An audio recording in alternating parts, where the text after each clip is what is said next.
चलें जी, आपको हो रहा है शो, स्क्रीन शो हो रही है? हेलो, जी सर। सबको हो रही है। चलें, इसका प्रियम्बल है CNSA हो का। रही है और जी, प्रियम्बल ये है कि ये लॉ रिलेट करता है नार्कोटिक ड्रग से, साइकोट्रॉपिक सब्सटेंसेस से और कंट्रोल्ड सब्सटेंसेस। इनको हम डिटेल के साथ आगे लेके जाना है। यहाँ पे पहली जो डेफिनेशन है 2S में, नार्कोटिक ड्रग्स। नार्कोटिक ड्रग्स में क्या क्या चीज़ें आ जाती हैं?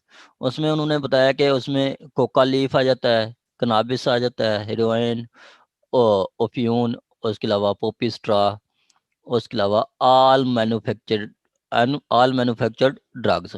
मतलब इन चीज़ों से, coca leaf, cannabis, heroin, opium, poppy straw, इन चीज़ों से और जो चीज़ें बनती हैं और जो मेडिसिन बनती हैं, ठीक है, वो भी नार्कोटिक ड्रग्स में आ जाएंगी।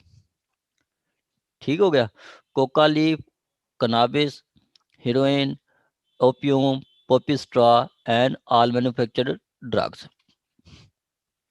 अब इसको हमने डिटेल के साथ एक एक चीज़ को देखना है।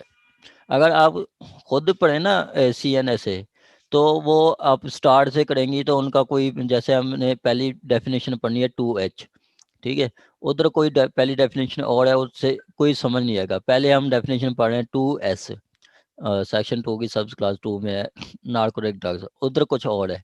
तो कोई भी आपने लॉ स्टार्ट करना है, कोई भी चीज़ स्टार्ट करनी है, तो एक स्कीम के तहत स्टार्ट करनी है, ताकि आपको उसका बेहतरीन पता चले।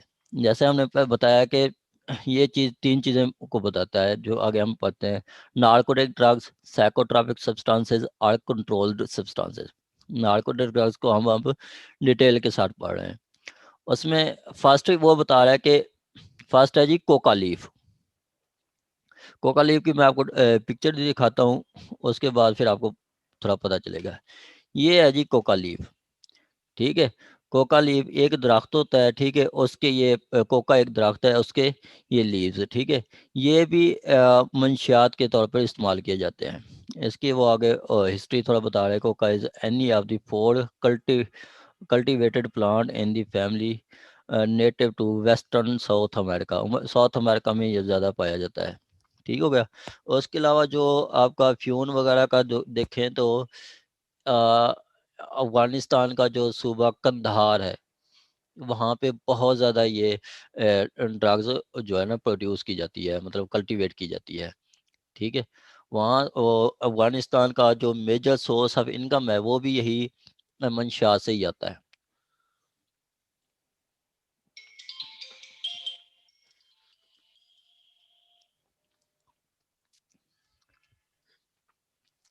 मेरा ख्याल है कोई ऐड होना चाहता है।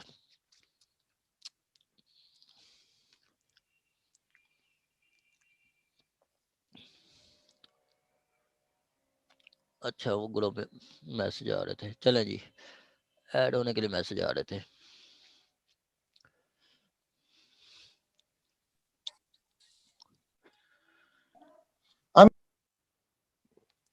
हेलो, रिपीट करने से वो नेट डिस्कनेक्ट हो गया था। अच्छा, चले हम रिपीट करते हैं।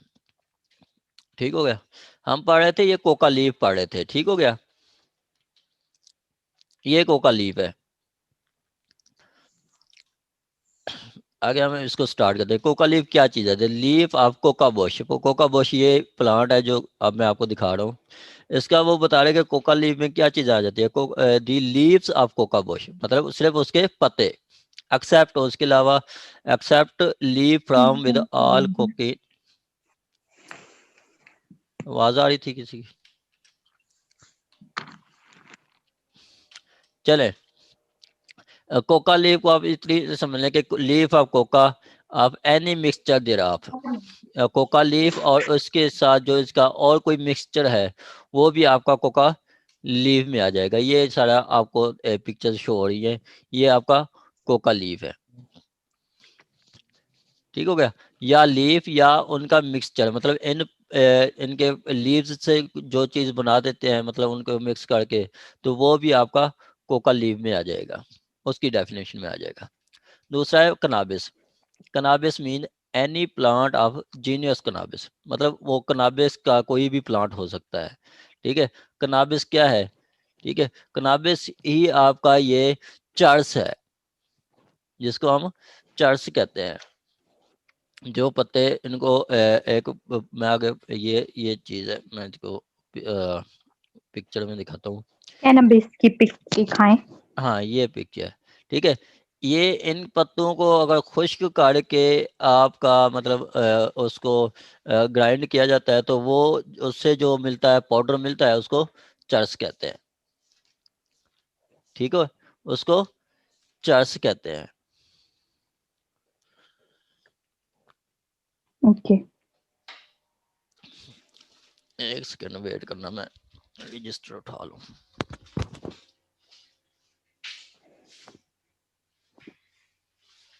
और तुम उस ट्रक की किस नेमत को दिख रहा हो?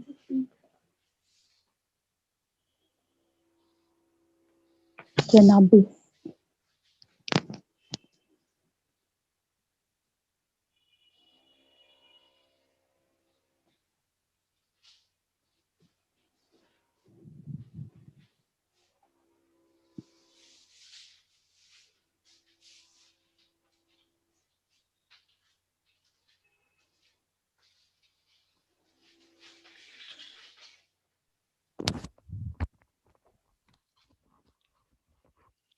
ठीक हो गया।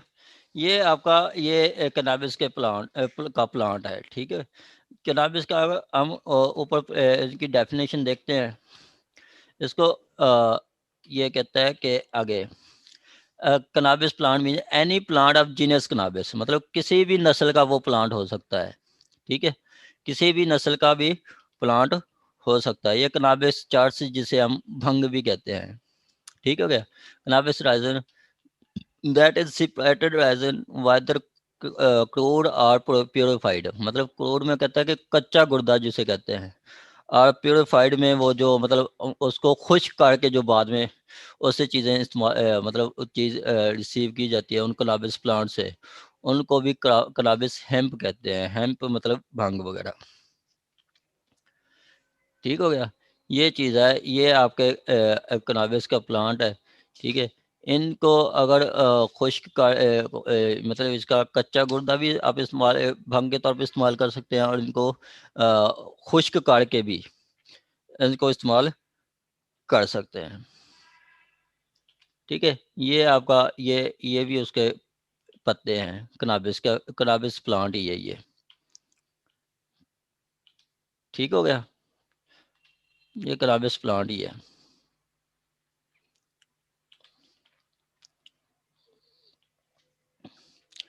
आगे वो कहता है ये कनाबिस प्लांट, ये सारा कुछ उसके मैं दिखा रहा हूँ आपको।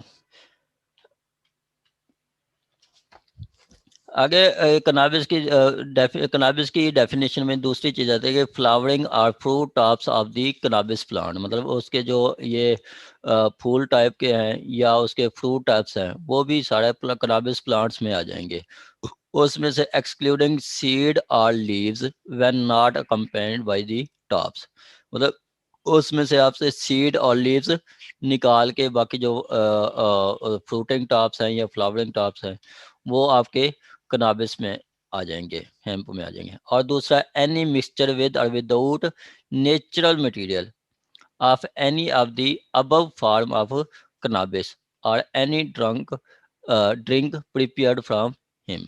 ठीक हो गया, मतलब वो कह रहे हैं कि और इससे मतलब इसका कोई और मिक्सचर वो भी आपका कनाबिस में आ जाएगा, वो भी इसमें कनाबिस में आ जाएगा। ठीक हो गया। नेक्स्ट आपकी डेफिनेशन है हीरोइन। हीरोइन की मैं आपको तस्वीर दिखाता हूँ। वो भी इसका पाउडरी होता है, जिसको आप जिसको ड्रग्स कहते हैं, हीरोइन ड्रग्स। अक्सर आप मूवीज़ में भी देखते हैं कि ये जी ड्रग्स का कारोबार करते हैं। ठीक है, तो ये भी इनका मिक्सचर ही होता है। इन प्लांट्स को अब काट के मतलब प्लांट्स को के पत्तों को खुश्क काट के जो उनसे जो पाउडर टाइप निकलता है वो हीरोइन होता है। ये हीरोइन है। आगे हमारी डेफिनेशन है ओपियम की, जिसे ओपियन कहते हैं। ठीक है, ओपियोन का मैं आपको पहले तस्वीर दिखाऊं तो फिर आपको पता चलेगा। इसका एक पौधा होता है, पौधे के ऊपर एक फूल टाइप बना होता है, ठीक है, जैसे वो कपास का आप टिंडा देखते हैं उस टाइप का होता है। उसको जाके ब्लेड से या छुरी से उसको थोड़ा झिरा दिया जाता है, उससे जो रस निकलता है वो आपका अफ्यून होता है। मैं आपको तस्वीर दिखाता हूँ फिर आपको ज़्यादा क्लियर निकलता है। ये अफ्यून है, ये है, ये ओपियन है। अब ये पौधा है, पौधे को ये देखें, ये सर्कल देखें, ये सारा उन्होंने एक ब्लेड से या छुरी से या और कोई मतलब आले से वो इसको चीरा देते हैं, तो उससे ये जो रस निकल रहा है ये आपका ओपियन है। इसको अफ्यून कहते हैं। यही चीज़ आप मोस्टली इस्तेमाल की जाती है। इधर लाहौर के साथ एरिया है मांगा मंडी, वहाँ पे बहुत ज़्यादा है ये, और कसूर में तो बहुत ज़्यादा ये काश्त की जाती है। कसूर के लाहौर के साथ ही एरिया है, ठीक है। और मैंने खुद भी इसके ज़ाती मतलब तौर पे इसको मैंने अपनी आंखों से देखा हुआ है। हमारे इलाके में भी कब्रिस्तान में ये इसके पौधे उग गए थे ये, ठीक हो गया। ये अफ्यून है, ये देखें, ये इसको जीरा दिया है तो जीरा दे के जो ये रस निकल रहा है ये ओपियन है, ठीक हो गया। आगे एक और भी चांस है। चलें, इतनी तक मैं अब हम डेफिनेशन पढ़ते हैं तो फिर आपको थोड़ा समझ आएगा। ओपियन की डेफिनेशन वो बता रहा है, ओपियन means poppy straw, that is to say all parts of poppy plant। एक पोपी प्लांट है, ठीक है, पोपी प्लांट के सारे जो पार्ट्स हैं उसको ओपियन में काउंट किया जाएगा। पेपर, सोमनीफर्म और any other species of Papaver, ये भी एक पौधा टाइप है, ठीक है। After moving other than seeds, मतलब इसमें भी वो यही चीज़ बता रहा है कि सीड्स के अलावा उसमें सीड्स नहीं आएगा। मतलब वो एक मतलब फूल टाइप बना होता है, तो उसको जो जीरा देते हैं उससे जो रस निकलता है वो आपका फ्यून है, और उसके अंदर जो बीज हैं वो फ्यून की डेफिनेशन में नहीं आते।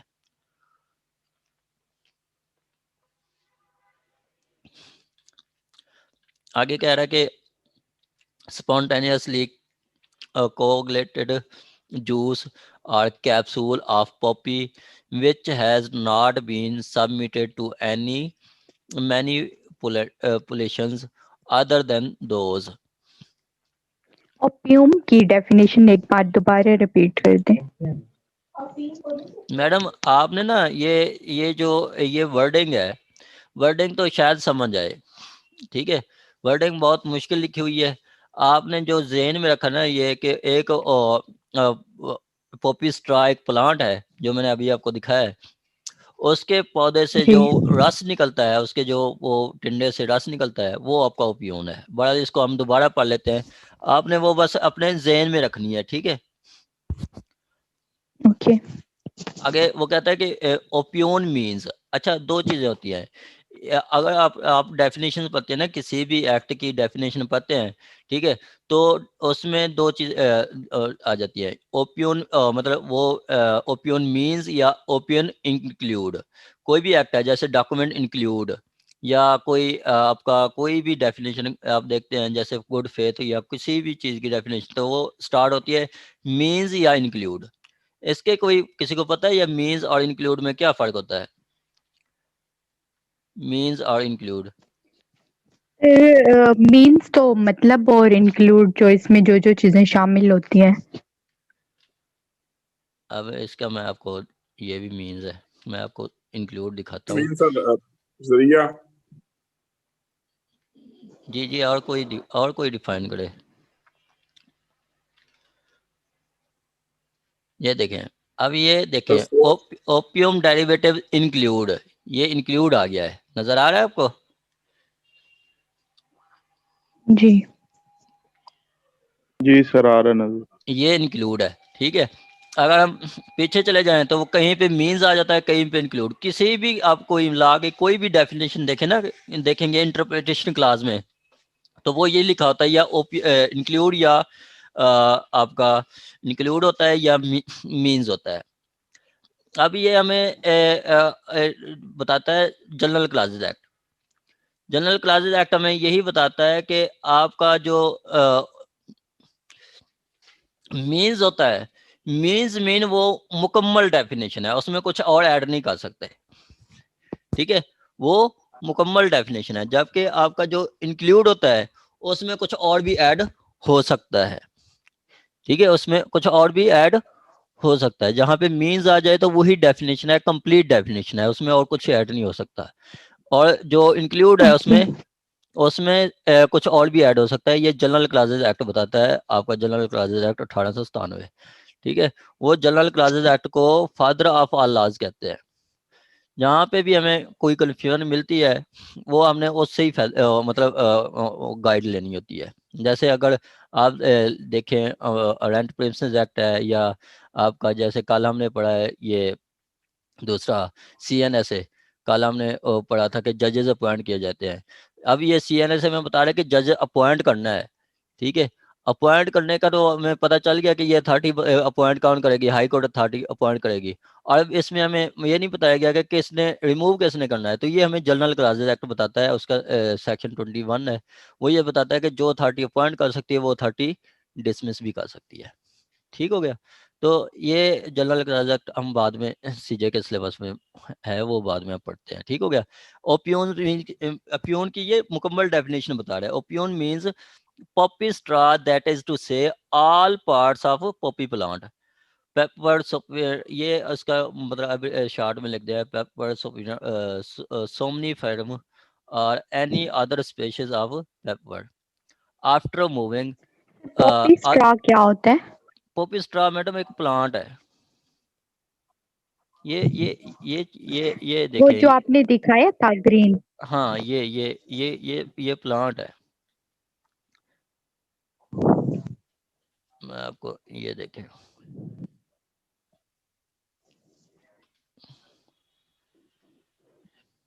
मैं आपको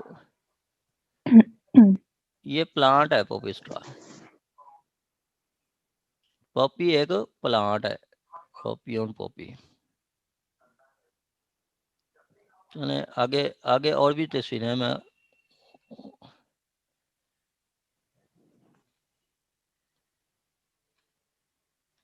पॉपी मैडम एक प्लांट है, यही जो हम देख रहे हैं यही प्लांट है वो, ठीक है। जी। मैं आगे आपको दिखाता हूँ।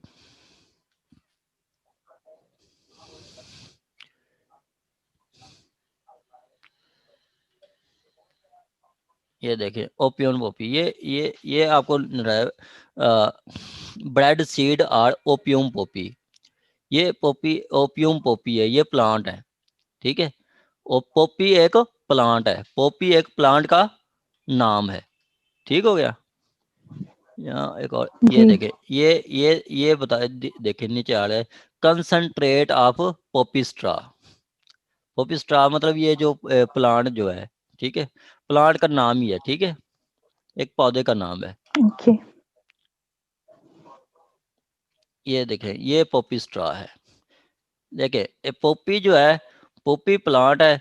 अब ये अगर इसको मतलब पहले इन्होंने इन चीज़ों को एक मतलब जीरा दे के, ठीक है, जीरा दे के इससे रस निकाल लिया है, ठीक है, इनसे रस निकाल लिया है। बाकी इसमें क्या रह गया है, इसमें अब बाकी सीड्स रह गए हैं, ठीक है, रस निकाल जी। लिया है, बाकी सीड्स रह गए हैं। सीड्स ये अब इसको पॉपी स्ट्रा कहते हैं। सिंपली एक पॉपी प्लांट होता है, पॉपी प्लांट से आपका पहले फ्यून बनाया जाता है, फ्यून जब निकल जाता है तो उसको बाद में खुश्क किया जाता है, और उसके जो सीड्स होते हैं वो निकाल लें तो वो पॉपी स्ट्रा, वो इनको पॉपी स्ट्रा कहते हैं, ठीक हो गया। सर सर यहाँ पे जब सीड्स निकाल लेंगे तो फिर वो जो चीज रह जाएगी उसे कहेंगे पोपिस्ट्रा। हाँ जी, ये पॉपी स्ट्रा है, खुश्क करके जो जी बकाया सर। बचता है वो पॉपी स्ट्रा है, जी ठीक। ठीक हो गया। चलें आप यहाँ दोबारा डेफिनेशन पे आते हैं।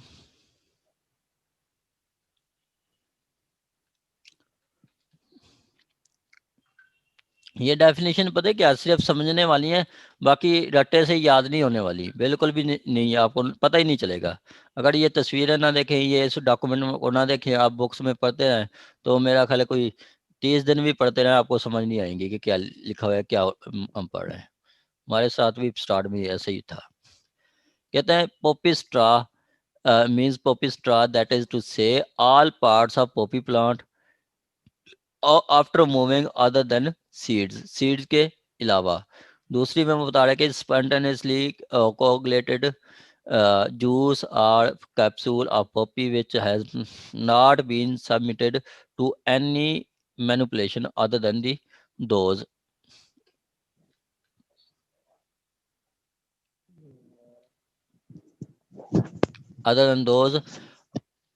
of necessary after packing or transport।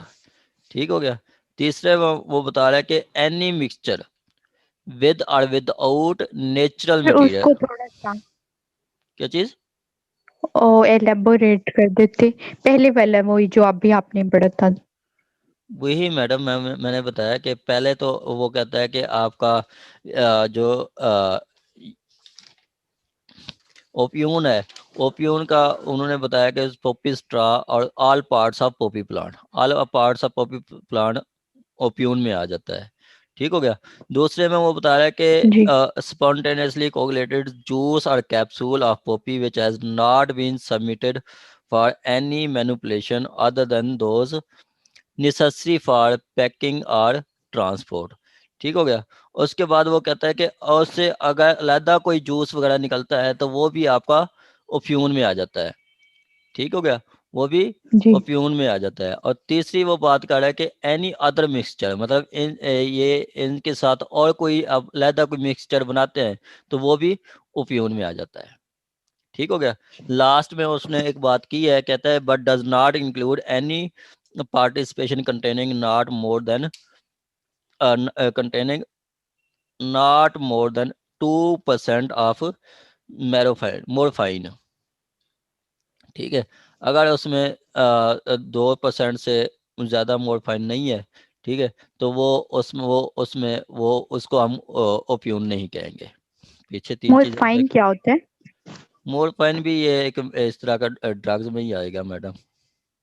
वो जो मेडिकेशंस के लिए यूज होता है। हाँ जी, हाँ जी, हाँ जी। ठीक हो गया। आगे आ जी ओपियम डेरिवेटिव्स। ओपियम डेरिवेटिव्स का मैं आपको बता दूं कि ओपियम से जो चीजें आगे फर्दर बनाई जाती है उसको सर डेरिवेटिव ये कहते हैं। 2% है या 0.2% लिखा हुआ ऊपर? हैं? 0.2 है या 2% है ये ऊपर ना? 0.2 है, जी ये 0.2 है। ठीक हो गया। इसकी मैं आपको, आपके पास बुक्स भी होंगी, बुक्स पे भी आप देख सकते हैं।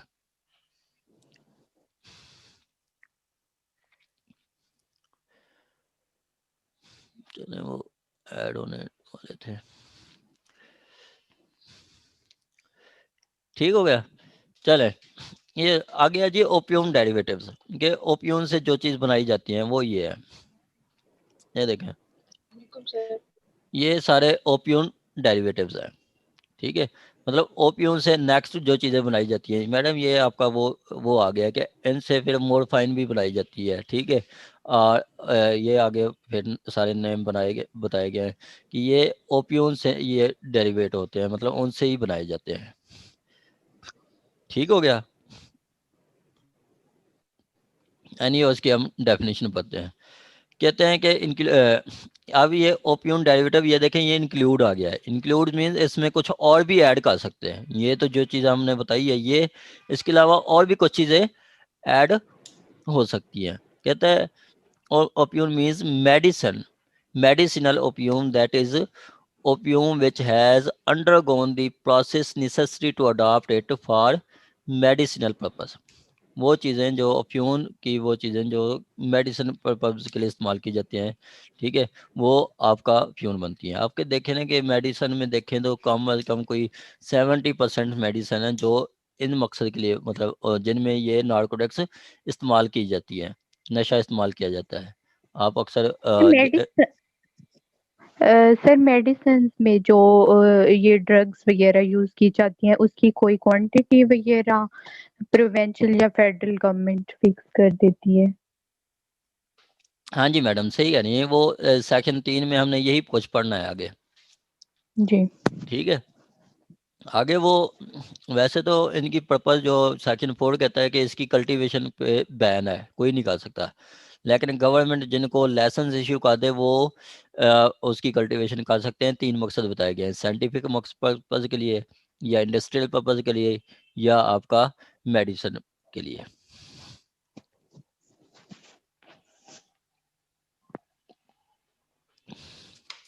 ठीक हो गया। आगे कह रहे हैं कि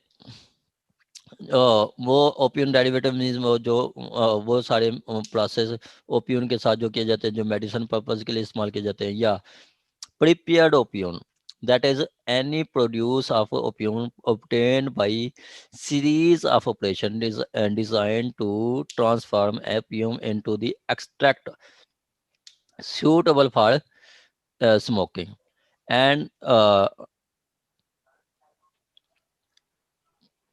इसके साथ और ये एंड क्रॉस लिखा है, क्रॉस और other residue remain after opium is smoked.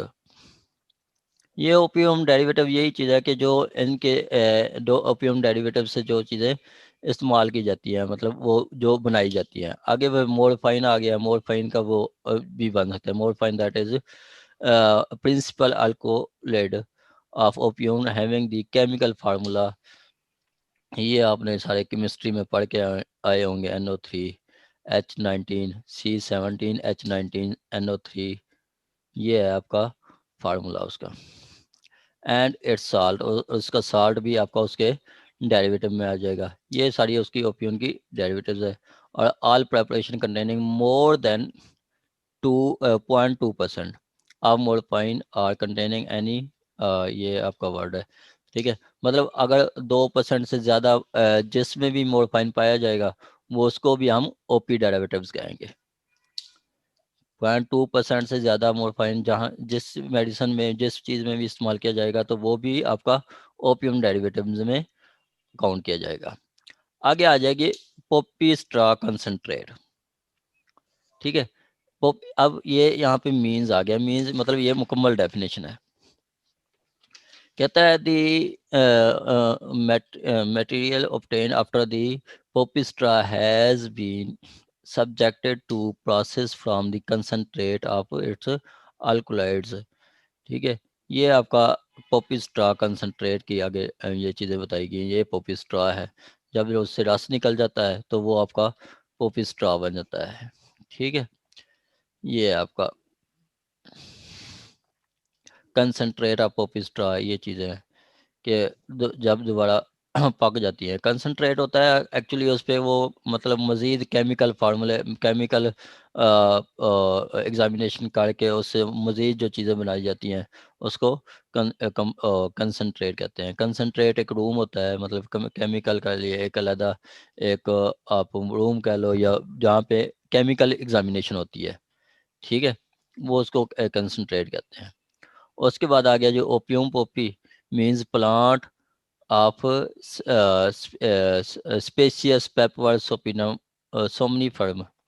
Yeah, poppy straw means all parts of poppy opium poppy after moving except seeds। ठीक है, पोपी स्ट्रा वो आता है जिसमें वो तमाम पार्ट्स होते हैं पोपी ओपियम पोपी के जो दरख्त है उसके सिवाय पत्तों के। आगे आ जाता है मैन्युफैक्चर्ड ड्रग्स।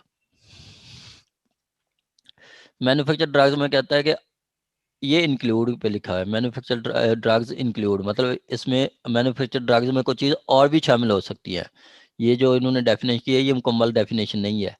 इसमें और इन मेडिसिन से और भी कुछ चीज़ आप बना सकते हैं, और जो चीज़ वो इन मतलब फ्यून से या आपके कोकीन से इस्तेमाल करते हैं वो बनाते हैं, वो भी मैन्युफैक्चर्ड ड्रग्स में आ जाएगा। मैन्युफैक्चर्ड ड्रग्स आपको इस डेफिनेशन से पता चल जाएगा कि जो खुद तैयार करते हैं उन मंशियात से जो चीज़ें खुद दवाई तैयार करते हैं उनको मैन्युफैक्चर ड्रग्स कहते हैं। जैसे आप मेडिसिन की भी इस्तेमाल डेफिनेशन ले सकते हैं अगर उसमें 0.2% से ज़्यादा हो तो। कहता है ऑल कोका डेरिवेटिव्स, अब कोकीन के से जो डेरिवेटिव्स हैं या मेडिसिनल हेम्प्ट, वो मतलब जो भंग से जो हमने कोई मेडिसिन बना ली है, या ओपियम डेरिवेटिव्स, या ओपियम से मतलब ओपियम से हमने जो चीज़ें बना ली हैं, कोकीन से हासिल करदा या ओपियम से हासिल करदा। ठीक है, आगे कनाबिस इन एनी फार्म, वो कनाबिस भंग किसी भी फार्म में हो सकती है। एनी मिक्सचर ऑफ स्टॉक्स, और स्टॉक्स वो डुंडी टाइप का जो पीछे मैंने आपको दिखाया है, पोपी स्टार टाइप का। एंड फ्लावरिंग और fruiting tops of Indian hemp plant cannabis, acetic acid. ठीक है, ये अब सारा मैन्युफैक्चर है। मतलब सिंपली आप इसकी डेफिनेशन यही ध्यान में रखनी है कि कोकीन से हासिल करदा या आपका अफ्यून से हासिल करदा या कनाबिस प्लांट से जो चीज़ हासिल की जाएगी और जो चीज़ बनाई जाएगी उसको मैन्युफैक्चर ड्रग्स कहेंगे। ठीक हो गया। आगे है जी आपका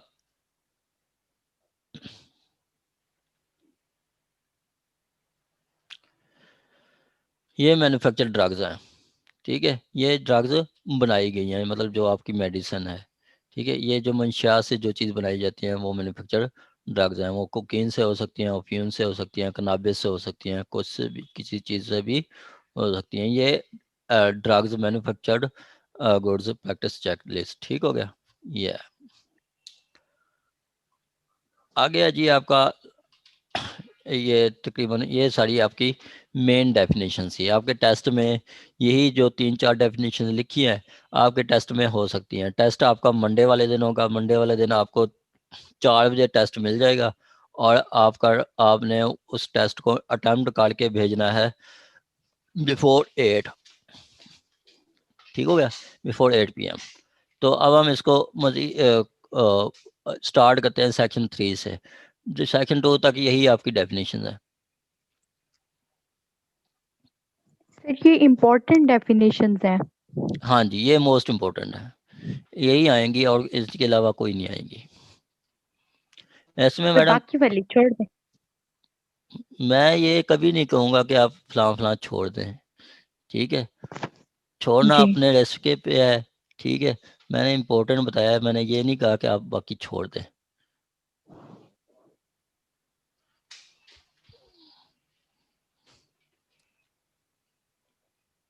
ये जी आगे ये भी आ गया नार्कोटिक्स। चलें जी, कल वैसे हमने CNA से ख़त्म कर दिया था, आज हम फिर दोबारा स्टार्ट कर रहे हैं। ये हमने पीछे डेफिनेशन पढ़ी थी। ठीक है, ये आपने एक दफ़ा देख लेनी है, जो इम्पोर्टेंट थी वो मैंने आपको बता दिया, आपको समझ भी आ गई होंगी। और फर्दर एक दफ़ा इनको पढ़ लेना। आगे हम सेक्शन 3 पे हम जा रहे हैं। इसकी टोटल कितने सेक्शंस हैं? और 75 है, 76 है मैडम। पढ़ने वाले बस हैं 44 तक। जी ठीक है, 44 तक। इसमें से ADPP के सिलेबस में 2 क्वेश्चन आते हैं। ठीक है, अच्छा ADPP का जो सिलेबस है उसमें 4 पेपर हैं। पहला एक पेपर होता है प्रोसीजरल लॉ का जिसमें CRPC है और इसमें एक क्वेश्चन इसमें से भी आ जाता है। दूसरा आपका जी पेपर आपका सब्सटेंटिव लॉ का है जिसमें PPC है और इसमें से CNSA में भी से एक क्वेश्चन आ जाता है। और उसके अलावा तीसरा जो पेपर होगा QSO का होगा। ठीक हो गया। जी उसके अलावा चौथा पेपर इंग्लिश का होगा। ठीक है, ADPP का सिलेबस बहुत इजी है, आप चाहें तो सुकून के साथ इजी ADPP क्लियर कर सकते हैं। ADPP इतनी मुश्किल नहीं है सिलेबस उसका। सर मैंने सीजे की तो अटेम्प्ट दी थी, तो एडीपीपी का जो मेजर एक्ट्स है मेन वो जो मेन है PPC CRPC QSO वो तो पढ़े हुए हैं, ये छोटे नहीं पढ़े हुए। ATA, CNSA इस तरह के। मैडम नाम क्या है आपका? समरीन। समरीन, बावलपुर से? जी। अच्छा अच्छा, चले ठीक है ठीक है। तो ये तैयारी करें, इजी हो जाएगी इसकी, मतलब बहुत इजी है, इसका कोई मुश्किल नहीं है। ठीक हो गया। और इसमें इंग्लिश में पासिंग मार्क्स कितने हैं? इसमें मैडम 40 नंबर है, 40 पासिंग मार्क्स हैं। अच्छा, उसमें और आप टोटल 50 मार्क्स की है? टोटल 50 है, टोटल 50 है। वो मैंने आपको सिलेबस शेयर किया है, आप देख लें, मैं दोबारा जी। सिलेबस शेयर कर दूंगा। ओके। ठीक हो गया। चलें आगे जी, आपका calculation of percentage in liquid preparation. ये अब आपकी फेडरल गवर्नमेंट जो है, ये आपका लॉ भी फेडरल लॉ है, ठीक है, कि ये पूरे पाकिस्तान में अप्लाई हो रहा है। ठीक है, अब उन्होंने एक आपको बता दिया है कि इतनी परसेंटेज है, इस पर इतनी परसेंटेज तक आपका ये जो मतलब अगर इतनी परसेंटेज होगी तो आपका ये काउंट किया जाएगा, नहीं तो नहीं काउंट किया जाएगा आपका नार्कोटिक ड्रग्स में। कहता है फेडरल गवर्नमेंट में make rules prescribing the method by which percentage in case of liquid preparation shall be calculated for the purpose of G, H, T and U of section 2। अब G, H, T ये पीछे हमने definition पढ़ी है, G, H, T ये मैं आपको दिखाता हूँ।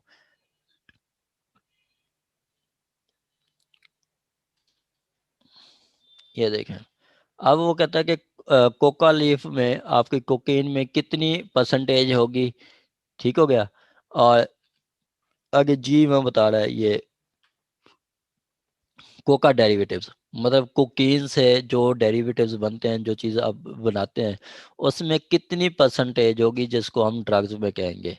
आगे वो टी का बता रहे हैं,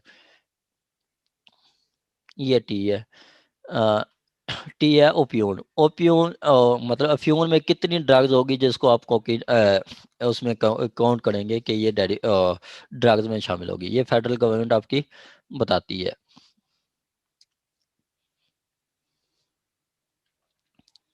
कहता है federal government make rules prescribing the method by which percentage in case of liquid. अब एक लिक्विड होता है, एक सॉलिड होता है। लिक्विड को हम ml में काउंट करते हैं और जो सॉलिड होता है उसको ग्राम में काउंट करते हैं। उसका यूनिट ऑफ मेयरिंग जो है लिक्विड का यूनिट ऑफ मेयरिंग ml में होता है, और जो सॉलिड होता है उसका वो ग्राम में होता है। आगे प्रोवाइडर ये आप आगे मतलब बताएगी, आगे बता रहे कि provided that unless and until such rules are made, such percentage shall be calculated on the basis of that preparation containing 1% of substance। ठीक है, ये देखें, इसको आपने हाईलाइट करना है, इसको आपने अंडरलाइन करना है। ठीक है, कहता है कि shall be calculated that the preparation containing 1% of substance means a preparation in which 1 gram of substance। अब ये अगर solid है तो if solid are 1 milliliter of substance, if liquid is contained in every 100 ml of preparation and so preparation in proportion for any greater or less percentage. अब वो कहता है कि 100 मिली ml तक 1 ग्राम है तो ठीक है, अगर इससे ज्यादा है तो वो नार्कोटिक्स में आ जाएगा। ठीक हो गया, 100 ml तक आप 1 ग्राम है तो ठीक है, इससे ज्यादा आपका उसमें आ जाएगा, ड्रग्स में आ वो जाएगा। किसी से मेडिसिन में जाता है 100 ग्राम से नीचे, क्या चीज? इससे नीचे 1 ग्राम से नीचे सर फिर उसमें चला जाएगा मेडिसिन में या किसी और चीज में, किस चीज हाँ में वो जाएगा? तो थोड़ी बहुत तो होती है ना, एक ये वो बता रहा है कि गवर्नमेंट ने एक परसेंटेज बतानी है कि कितनी परसेंटेज तक आप वो इस्तेमाल कर सकते हैं, उससे ज़्यादा जो होगी वो आपकी बैन होगी। आगे हम ये पढ़ेंगे जो आगे उसकी जो आप इस्तेमाल नहीं कर सकते। अगर इस्तेमाल करते हैं या आपके पोजेशन में है या आप डिलीवर करते हैं, फिनांस करते हैं, इंपोर्ट करते हैं, एक्सपोर्ट करते हैं, पोजेशन में रखते हैं, तो वो सारी आपकी इलीगल होगी, उस पर आपको सजा हो सकती है। ठीक है। ठीक हो गया। आ गया जी आपका सेक्शन 4। सेक्शन 4 में कहते हैं कि prohibition of cultivation of narcotic drug, narcotic plants, मतलब आप पॉपी प्लांट को नहीं कर सकते, आप कल्टीवेट नहीं कर सकते, आप कोकीन प्लांट को भी कल्टीवेट नहीं कर सकते, इस तरह किसी प्लांट को आपको कल्टीवेट नहीं कर सकते, ये गवर्नमेंट कह रही है। कहता है no one shall cultivate any cannabis plant, coca bush और ओपियम पॉपी। ठीक हो गया। और gather any portion of cannabis plant, coca bush और ओपियम पॉपी, मतलब यहाँ पे मैंडेटरी करा है, नो वन शैल, कोई भी नहीं कल्टीवेट कर सकता, नो वन शैल कल्टीवेट, कोई बंदा कनाबिस को नहीं कर सकता, प्लांट को कनाबिस प्लांट को कल्टीवेट नहीं कर सकता, कोका बुश को कल्टीवेट नहीं कर सकता, ओपियम को भी नहीं कर सकता, मतलब भंग, आपका अफ्यून और कोकीन, इनको कोई भी पर्सन उगा नहीं सकता। आगे वो कह रहे हैं कि provided that the federal government और provincial government authorised bye federal government में सब्जेक्ट टू कंडीशन एज में प्रेस्क्राइब परमिट अंडर लाइसेंस, अब वो लाइसेंस दे सकती हैं कल्टीवेशन और gathering of any such narcotic plant और any portion there of exclusively for the medicinal, medical, scientific और medical और इंडस्ट्रियल पर्पस। ठीक है। अब लाइसेंस, गवर्नमेंट लाइसेंस दे सकती है कि वो उससे आप मेडिकल कर सकते हैं, मेडिकल के लिए इस्तेमाल कर सकते हैं, इंडस्ट्रियल के लिए इस्तेमाल कर सकते हैं, और दूसरा साइंटिफिक के लिए भी इस्तेमाल कर सकते हैं। उसके अलावा आप कल्टीवेशन नहीं कर सकते। आगे 4 में कह रहा है, हाँ जी, सर 5 ये में कह सर कल्टीवेशन कह रहा है, उसके बाद गैदरिंग कह रही है। सर गैदरिंग का मतलब गैदर वो कोई बाद में इकट्ठा भी तो करना होता है। एक तो आपने कल्टीवेट कर लिया है, ठीक है, उसके बाद उनको इकट्ठा भी करना होता है। जैसे आपने गंदम उगा तो ली है, फिर बाद में गंदम को इकट्ठा भी करना होता है, मतलब उसकी कटाई करा के, ठीक है, कटिंग करा के उसको थ्रैशिंग करवाना, उससे दाना निकालना, ये सारा गैदरिंग में आ जाता है। जी सर ये अगर लाइसेंस पहले ही था तो सर ये इमरान खान की हुकूमत को क्या एतराज था कि सर को ये इन्होंने इजाजत जो दी थी कल्टीवेशन की? क्या चीज? सर ये पिछले दिनों सर जब फवाद चौधरी ने कहा था कि चर्च या अपनी हफीम जैसे कल्टीवेट कर सकते हैं, तो अच्छा, सर इस गवर्नमेंट का एतराज इस चीज पे चल रहा था कि जनाब जी हुकूमत ने इजाजत दे दी है, ये है वो है। सर वो सर क्या था? वो तो अब गवर्नमेंट के रूल्स हैं, चाहे किसी को इजाजत दे या ना दे, ठीक है, गवर्नमेंट जो काम करती है वो आपके लिए करती है। सर वो क्वेश्चन जो पूछ रहे हैं मेरे ख्याल से वो कह रहे हैं कि जब लॉ में मेंशन है कि मेडिकल या साइंटिफिक या इंडस्ट्रियल पर्पस के लिए लॉ कह रहा है कि फेडरल गवर्नमेंट परमिट कर सकती है, तो इसमें उन्होंने जो अगर बात की है इमरान खान साहब ने, तो इसमें कौन सी जो उन्होंने गलत बात की है? असल में वो इनके अलावा भी उन्होंने इजाजत दे दी थी कि इन 3 पर्पस के अलावा भी कल्टीवेट कर सकते हैं, तो इसलिए तजाद उठा था उसकी इमरान खान साहब की बात पर। हाँ जी, ठीक हो गया। अच्छा, चले जी, आपको क्या समझ आई है सेक्शन, मतलब आप दिल साहब ये डिफाइन करें आप जो अभी तक आपने समझाया यहाँ तक, सेक्शन 4 और 5 को। 5 का मैं बताता हूँ कि अगर कोई इसकी सेक्शन 4 की कंट्रवेन करता है तो उसको 7 साल या उसमें सज़ा हो सकती है। दिल साहब आप पहले आपने इसको एक्सप्लेन करना है, उसके बाद फिर मैडम आपने, मैडम समरीन ने करना है। ठीक हो गया। जी सर। मैं एक सर दफ़ा इसमें ये एक लिखा हुआ है कॉल कि भी सर करनी है कोई, मैंने। जी सर, सर कोई भी सर इसकी काश नहीं कर सकता कैनाबिस प्लांट, कोका बुश और ओपियम पॉपी की, जब तक सर जी अपना उस वक्त कर सकता है कि अगर हुकूमत उसे इजाजत दे, लाइसेंस वगैरह दे। और सर इसकी अपना और बस इसमें यही कहा हुआ है कि फेडरल गवर्नमेंट इजाजत देगी, लाइसेंस देगी तो सर तब भी कर सकते हैं प्लांट, वरना सर इसकी सजा है वो आपसे अगले सेक्शन 5 में सर उसने फिर सजा लिखी हुई है।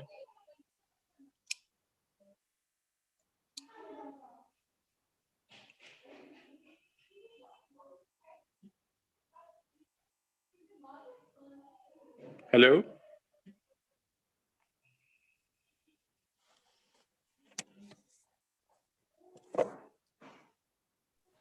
लो, हाँ जी जी जी मैडम, सर। मैडम समरीन साहबा, आप बताएं ये सेक्शन 4 में क्या क्या कहा गया है। चलें वो भी कट हो गई है। जी मैडम शाइस्ता साहबा, सेक्शन 4 में क्या समझ आई आपको? सर सेक्शन 4 में कह रहे हैं कि प्रोहिबिशन है कल्टीवेशन पर, जितना भी जो भी चीजें इसमें उन्होंने बताई है कि कोका बुश हो गया, एफ्यूम पॉपी होगी, इनकी गैदरिंग भी अलाउड नहीं है, उस पे प्रोहिबिशन है, और कल्टीवेशन पे भी, जब तक कि आपको फेडरल गवर्नमेंट परमिट नहीं करेगी। अगर कोई इस तरह ऐसा करता है, कोई बंदा गैदर करता है उनको या कल्टीवेशन करता है, तो उसकी पनिशमेंट आगे उसने 5 में बता दी है कि जो इम्प्रिजनमेंट हो सकती है, जो 7 साल तक एक्सटेंड हो सकती है, या फाइन हो सकता है, या दोनों हो सकती हैं। हाँ जी, ठीक हो गया, यही चीज़ है। आ गया जी आपका 5 में, punishment for contravention of section 4। हुआ आगे 6 में बताया गया कि प्रोहिबिशन पोजेशन, अब जिसके पोजेशन में होगा उसको भी सजा होगी। कहता है no one shall produce, manufacture, extract, prepare, possess, offer for sale, sell, purchase, distribute, deliver any on any terms whatsoever, transport, dispatch any narcotic drug, psychotropic substance or controlled substance except for medical, scientific or industrial purpose in the manner and subject to such condition as may be specified by or under this act or any other law for the time being in force। अब वो कह रहे हैं कि कोई person produce नहीं कर सकता, मैन्युफैक्चर नहीं कर सकता, एक्सट्रैक्ट नहीं कर सकता, प्रिपेयर नहीं कर सकता, पोजेस नहीं कर सकता, और उनको सेल की ऑफर भी नहीं कर सकता। ये देखें, दो चीज़ें हैं, offer for sale and sale. सिर्फ आप कहना कि मेरे मुझसे आप ये 10 किलो फ्यून है तो आप ले लें, तो ये भी आप इस सेक्शन 6 के तहत आप ऑफेंस कमिट कर रहे हैं। ठीक है, इसकी अटेम्प्ट भी में भी आपको सजा होगी। आगे सेल है, परचेज, डिस्ट्रीब्यूट, डिलीवर, ये कोई भी शख्स ऐसा कोई कुछ करेगा तो वो उस सजा का मुतकब होगा जिसको आगे सेक्शन 9 में डिफाइन किया गया है। आगे 7 में बताया गया कि कोई पर्सन इसको इंपोर्ट नहीं कर सकता, एक्सपोर्ट नहीं कर सकता, ट्रांसपोर्ट विद इन पाकिस्तान वो भी नहीं कर सकता कोई शख्स भी। ठीक है, और ट्रांसशिप होता है कि आपका मतलब जहाज बदली और अंदर ही एक कंट्री के अंदर ही आपका ये ट्रांसशिप करना, ट्रांसफर करना। Any narcotic drug, psychotropic substance save in accordance with the rules made under section 2। Under section 2 यही है कि अगर कोई गवर्नमेंट लाइसेंस दे देती है तो वो कर सकते हैं, in accordance with the condition and if any license permit authorization for the purpose which may be required to obtain under those laws, those rules। ठीक हो गया।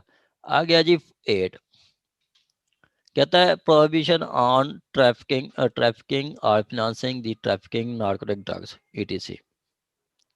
कहता है no one shall organise, manage traffic in, का 2 repeat कर दें थोड़ा।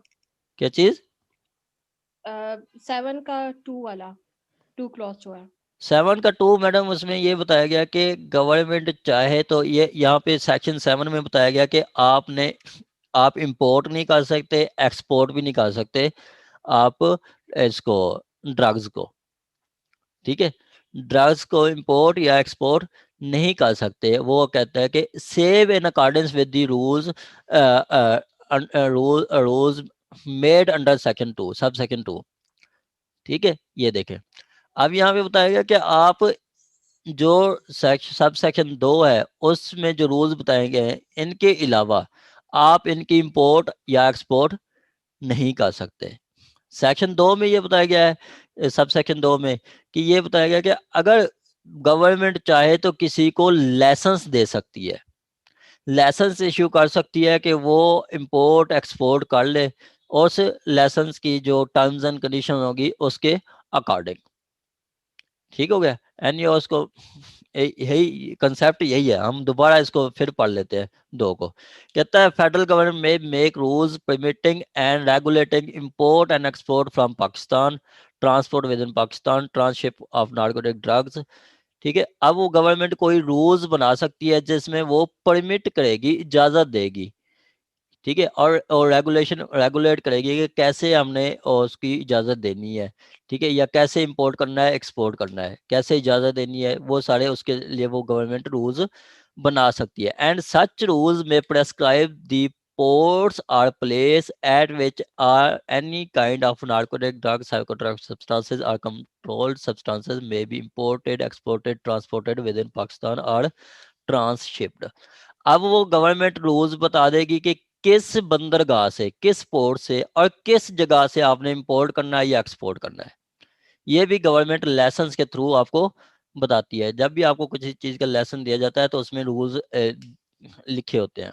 ठीक है, अगर अब आपको वकालत का लाइसेंस मिला है तो वकालत का लाइसेंस मिला है आपको रूल्स के सम रूल्स एंड कंडीशन के तहत, वो rules and condition bar practitioner act 1973 में बताए गए हैं। ठीक है, बार प्रैक्टिशनर उसमें बताया गया कि कोई अगर मिसकंडक्ट करेगा जजेस के खिलाफ तो उनका लाइसेंस कैंसिल हो सकता है। मतलब टोटल कंडीशन बताई गई है।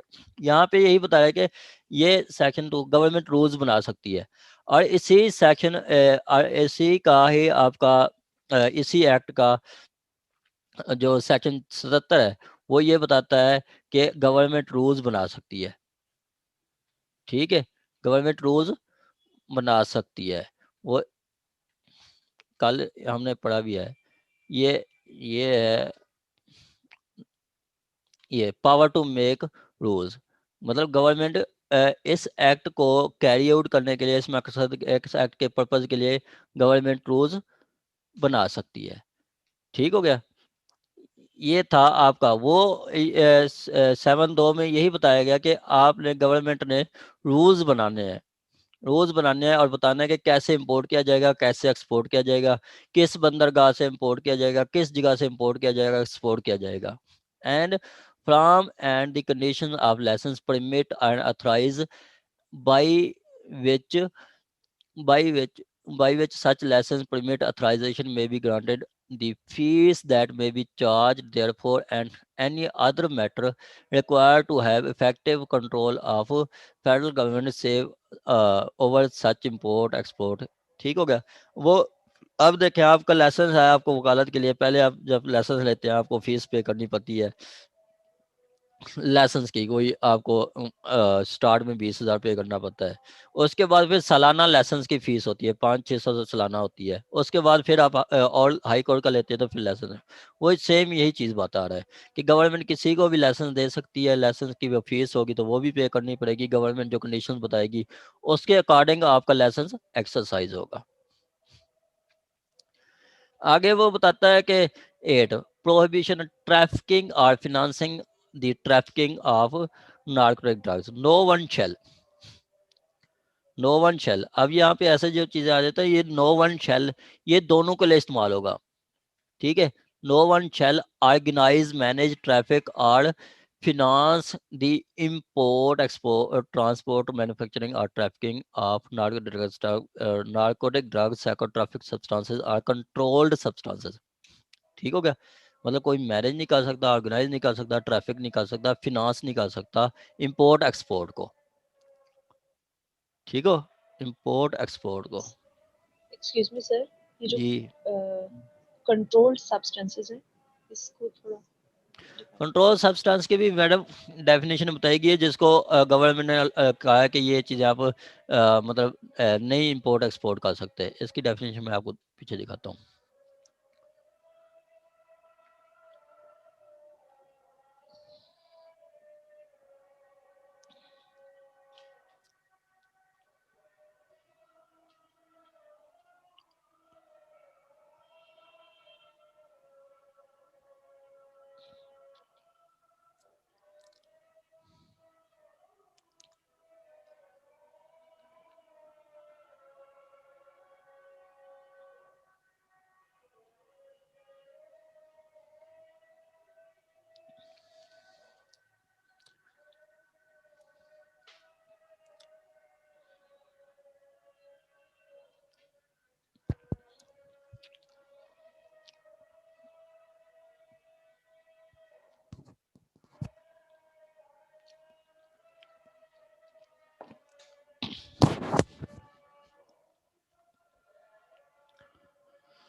चलें जी, ये आपका कंट्रोल सब्सटेंसेस है, वो सब्सटेंस है जो कि इस्तेमाल किए जा सकते हैं आपकी प्रोडक्शन और मैन्युफैक्चरिंग ऑफ ड्रग्स के लिए। ठीक हो गया, नार्कोटिक ड्रग्स के लिए और साइकोट्रॉपिक सब्सटेंसेस के लिए को जो चीज़ें जो सब्सटेंसेस इस्तेमाल किए जा सकते हैं उसको कंट्रोल्ड सब्सटेंस कहते हैं। और नार्कोटिक साइकोट्रॉपिक सब्सटेंसेस की आप ये डेफिनेशन है, 3 चीज़ें इस्तेमाल की गई, कंट्रोल आपका कंट्रोल ड्रग्स और साइकोट्रॉपिक सब्सटेंसेस और उसके अलावा controlled substances. Psychotropic substances means substances specified in schedule 2 and such as, ये वो साइकोट्रॉपिक सब्सटेंसेस जिसे हमारा एक शेड्यूल बताया गया है, शेड्यूल में वो जो बताए गए हैं वही सब्सटेंसेस आपके साइकोट्रॉपिक सब्सटेंसेस हैं। ठीक है, और इसके अलावा वो जो गवर्नमेंट ऑफिशियल गजट में डिक्लेयर कर दे कि ये साइकोट्रॉपिक सब्सटेंसेस हैं। ठीक है, ये देखें, ये लिस्ट बताई गई है, ये सारे साइकोट्रॉपिक सब्सटेंसेस हैं। ठीक है, ये आप देख रही हैं, ये सारे साइकोट्रॉपिक सब्सटेंसेस हैं। ठीक हो गया, पीछे हमने डिटेल पढ़ी है, जो 3 चीज़ें, ये 3 चीज़ें हम बार बार डिस्कस कर रहे हैं, ये सारे साइकोट्रॉपिक, कैथीन ये भी साइकोट्रॉपिक सब्सटेंसेस में आ जाता है।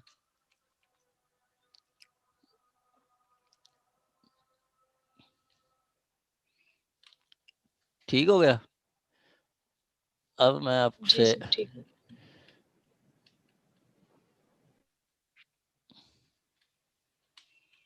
अगर जी मैडम, ये नार्कोटिक ड्रग्स कौन क्या चीज़ होती है, आप बताएं, नार्कोटिक ड्रग्स की क्या डेफिनेशन है, इसमें क्या क्या चीज़ें शामिल होती हैं?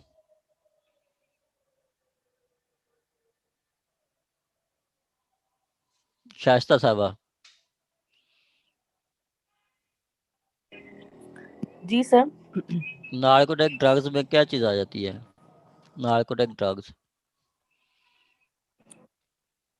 सर इसमें वही जो ऊपर जिनकी कल्टीवेशन पे प्रोहिबिशन बताई गई है, जिस तरह एफियोन या कोका बुश, ये सारी कैनाबिस, ये सारी इसी में ही आएंगी ना, नार्कोटिक ड्रग्स में। हाँ जी, ठीक है, ठीक है। और मैडम आयशा साहबा, ये आपका दूसरा साइकोट्रॉपिक सब्सटेंसेस, ये कौन से हैं? सर साइकोट्रॉपिक सब्सटेंसेस वो वाले हैं जिनका अभी आपने वो शेड्यूल के अंदर जिक्र किया है, जिसमें मोस्टली केमिकल्स आते हैं, जैसे कि कैथीन हो गया, और जो केमिकल फार्मूला की बेस के ऊपर होते हैं। ये जो शेड्यूल बताया गया है ये भी शामिल है। इसके अलावा गवर्नमेंट ऑफिशियल गजट में किसी और मतलब केमिकल को भी ऐड कर सकती है कि ये भी साइकोट्रॉपिक सब्सटेंसेस में होंगे। ठीक हो गया। और मंसूर अली साहब, ये कंट्रोल सब्सटेंसेस क्या होते हैं?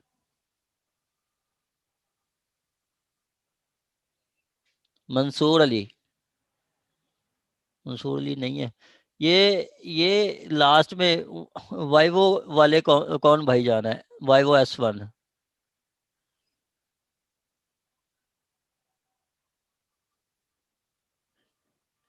आवाज आ रही है आपको, वीवो S1 वाले भाईजान?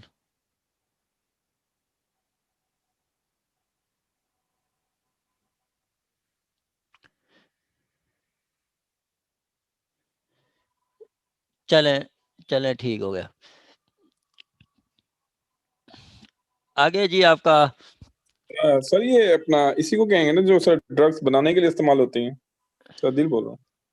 हाँ जी, कंट्रोल सब्सटेंस, हाँ जी। ठीक। ये वीवो वाले आपके दोस्त हैं, वो जो कल आप कह नहीं रहे सर, थे? नहीं सर, वो नहीं, वो नहीं है, अच्छा नहीं। चले।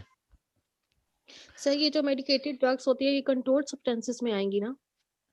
नहीं मैडम, कंट्रोल सब्सटेंस में वो चीज़ें होती हैं जो मतलब वो सब्सटेंस जो इन चीज़ों को बनाने में हेल्प करते हैं। ठीक जी है, सर। जैसे कि मशीनरी हो गई, बिल्डिंग हो गई, ठीक है, या और कोई चीज़ जो ड्रग्स को ठीक है। बनाने में हेल्प करते हैं। जी, इनको प्रोडक्शन और मैन्युफैक्चर में जो हेल्प करेंगे वो उन सब चीजों को कहेंगे कंट्रोल सब्सटेंस। ठीक हो गया, कंट्रोल सब्सटेंस। हाँ जी। जी सर। अब हम 8 पढ़े थे, उसमें ये बताया गया कि कोई पर्सन भी नहीं कर सकता क्या ऑर्गेनाइज नहीं कर सकता, मैनेज नहीं कर सकता, ट्रैफिक नहीं कर सकता, फिनांस नहीं कर सकता, इंपोर्ट नहीं कर सकता, एक्सपोर्ट नहीं कर सकता, ट्रांसपोर्ट नहीं कर सकता, मैन्युफैक्चर नहीं कर सकता। ट्रैफिकिंग होता है ट्रांसफर करना है, आगे मुंतकिल करना, ठीक है। नार्कोटिक ड्रग्स, साइकोट्रॉपिक सब्सटेंस और कंट्रोल सब्सटेंस और यूज वायलेंस, कोई बंदा वायलेंस नहीं कर सकता, और आर्म फॉर कमिटिंग और attempt to commit an offence punishable under this act. अब कोई पर्सन इस ऑफेंस के तहत जो ऑफेंस एक तो ऑफेंस नहीं कर सकता, उसके अलावा उस ऑफेंस करने के लिए कोई वायलेंस नहीं कर सकता, या उसको कोई आर्म्स भी इस्तेमाल नहीं कर सकता। जैसे कि आपको कहा गया कि आपने कल्टीवेशन नहीं करनी, ठीक हो गया। आप एक तो कल्टीवेशन कर रहे हैं और उसके अलावा आपको कोई रोकने आता है तो फिर आप मुज़ाहमत करते हैं, ठीक है। यही आपका आगे सेक्शन 17 में भी है कि जो कोई बंदा ऑब्स्ट्रक्शन करेगा पुलिस के आगे या कोई जो लॉ इन्फोर्समेंट एजेंसीज है तो उनको 3 साल सजा होगी। आप कोई बंदा आपको आके रोकता है कि आपने प्रोडक्शन नहीं कल्टीवेशन नहीं करनी, फिर आप वायलेंस करते हैं या आप असले का इस्तेमाल करते हैं, तो वो भी आप पसंद नहीं कर सकते। अगर करते हैं तो फिर वो भी आप सेक्शन 8 के तहत आप ऑफेंस कमिट कर रहे हैं, ठीक हो गया। अब 6, 7, 8 का मैं आपको फिर बताता हूँ। 6 में ये क्या है कि पोजेशन है, 7 में इंपोर्ट एक्सपोर्ट है, और 8 में आपका ट्रैफिकिंग है। 8 में आपका ट्रैफिकिंग है। इनकी सब की डेफिनेशन सजाएं 9 में बताई गई। 9 मोस्ट इम्पोर्टेंट है। अभी दो ADPP के पेपर्स में भी 9 आ चुका है, ठीक हो गया। अभी ADPP के पेपर्स में भी 9 सेक्शन सिर्फ 9 पूछ लिया था कि सेक्शन 9 में कौन सी डेफिनेशन पनिशमेंट बताई गई हैं। उसमें बताता है कि whoever contravene the provision of section 6, 7, 8 और 7 or 8 shall be punishable in imprisonment which may extend to 2 years or fine or with both। अच्छा, मैंने अभी टेस्ट लिया था तो उसमें जिन बच्चों ने समझ के पढ़ के लिखा था, उन्होंने तो वाज़े लिखा था कि जो 9A है उसमें 2 years फाइन है, 2 years इम्प्रिजनमेंट है, आर विद फाइन, आर लिखा था, और नीचे उन्होंने शेल का वर्ड लिखा था 9B में। और जो काफ़ी सारे स्टूडेंट हैं यहाँ पे भी आर लिखा है, ठीक है। 9A में भी आर का इस्तेमाल किया है, 9B में भी आर का इस्तेमाल किया है, ठीक है। अब इसका ये बहुत फ़र्क होता है। यहाँ पे कोर्ट की मर्जी है 9A में, 9A में कोर्ट की मर्जी है, चाहे तो 2 साल सजा दे दे या फिर सिर्फ फाइन लगा दे। PPC में आप पढ़ेंगे तो उसमें डेफिनेशन बताई गई है, वो या तो आ जाता है या फाइन, ठीक है, 2 years fine, 2 years imprisonment or with fine, ठीक है, ये आ जाता है। या फिर आ जाता है and fine, 2 years and fine, ठीक है, आर बोथ, ये लिखा जाता है। एंड आर की जगह पे, ये आर की जगह पे एंड आ जाता है, 2 years एंड फाइन, ठीक है। यहाँ पे कोर्ट की जब एंड आ गया तो जब वहाँ पे कोर्ट की डिस्क्रिशन है, फाइन लगाए या ना लगाए, सजा तो देगी, फाइन लगाए या ना लगाए। ए में जो है इसमें आर आ गया तो यहाँ पे कोर्ट की मर्जी है या सजा दे दे या फाइन लगा दे। जब एंड आ जाएगा कोर्ट की मर्जी है, फाइन सजा देगी और फाइन लगाए या ना लगाए, ठीक हो गया। और जो नीचे ये बताया गया, यहाँ पे ये बताया गया कि विच में extend to 7 years and shall be liable to fine. यहाँ पे कोर्ट की डिस्क्रिप्शन नहीं है, कोर्ट ने लाजमी फाइन लगाना है, कोर्ट ने लाजमी फाइन लगाना है। तो ये चीज़ें आपने गौर करनी होती हैं, ये चीज़ें आपने देखनी होती हैं, ठीक हो गया। आगे कहता है जी जो 9A में बता रहा है कि जो अगर 9A में आ जाता है उसको 2 साल सजा होगी या फाइन होगा या दोनों होंगे। अगर क्वांटिटी है 100 ग्राम तक और लेस, मतलब 100 ग्राम तक है या इससे कम है, 100 ग्राम तक आपको 2 साल सजा है। आगे वो कहता है कि इम्प्रिजनमेंट में extend to 7 years shall be liable to fine, मतलब यहाँ पे लाजमी फाइन भी होगा, फाइन भी लाजमी होगा। If quantity of narcotic drugs, psychotropic substances, controlled substances is exceed 100 gram but not exceed 1 kilogram, यहाँ पे 100 ग्राम से 1000 ग्राम तक आपकी 7 साल सजा है। 100 ग्राम से 7 साल 1000 ग्राम तक 7 साल सजा है। आगे 9C आ जाती है। 1000 ग्राम से जितनी भी ज़्यादा हो, 1000 ग्राम से जितनी भी ज़्यादा हो वहाँ पे 9C लगती है। उसके लिए वो बता दिया है सजा क्या है, डेथ हो सकती है, लाइफ हो सकती है, या imprisonment for a term which may extend to 14 years or shall liable to fine which may up to 1 million। अब ना 1 मिलियन तक फाइन हो सकता है। ठीक है। if the control substance exceed the limit specified in class B, मतलब class B में 1000 ग्राम बताया गया कि 1000 ग्राम से ज़्यादा है तो आपकी 9C लगेगी, उसमें डेथ, लाइफ और 14 साल तक सज़ा हो सकती है। And shall liable to fine. ठीक है। And shall liable to fine के मतलब फाइन भी लाजमी होगा। ठीक हो गया। इसकी एक प्रोवाइजो है, प्रोवाइजो इम्पोर्टेंट है। प्रोवाइजो में बताया गया कि provided that if quantity exceed 10 kilogram the punishment shall not less than imprisonment for life। ठीक हो गया। अगर क्वांटिटी आपकी 10 ग्राम से 10 किलोग्राम से ज़्यादा हो जाती है तो फिर आपको लाइफ से कम सज़ा नहीं होगी। ये तो इधर क्वांटिटी बताई गई है। उसके अलावा इसके अलावा आपका ये भी बताया गया, मतलब एक बता दिया गया कि ये आपका ये 9A-B-C सजाएं भी बता दी गई है। इसके मुताबिक प्रैक्टिस क्या हो गई थी, जैसे आप वो बता गए कि सर 1000। एक चीज बता देते सर, 9A और B बेलेबल है और 9C में भी बेल हो सकती है। मैडम 9A बेलेबल है। अच्छा, सिर्फ 9A बेलेबल है। ठीक है सर। 9A बेलेबल है, बाकी और नॉन बेलेबल है। ठीक हो गया। सर वैसे 9B में भी देखा गया प्रैक्टिस में कि वो बेल दे देते हैं। 9B में भी बेल हो जाती है, बिल्कुल हो जाती है।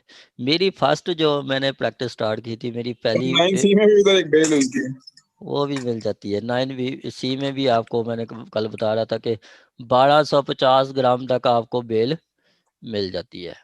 ठीक हो गया। 1250 ग्राम तक बेल। सर ये इसमें तो नहीं लिखा हुआ कि ये बेलेबल है या नॉन बेलेबल है? हाँ जी, इसमें नहीं लिखा हुआ। वो आगे हम बेल का चैप्टर है, उसमें आगे पढ़ेंगे। 43 मतलब बेल का है एक सेक्शन, उसमें बताया गया है। सर इन रिटर्न सर अपना बेलेबल है या नहीं है सर? 9B और 9C प्रैक्टिकल तो नहीं है, बेलेबल हैं तो वैसे इसमें रिटर्न जो है वो आगे बेल का है ना सेक्शन, कल हमने पढ़ा है बेल का सेक्शन नहीं, वो अनबेलेबल है।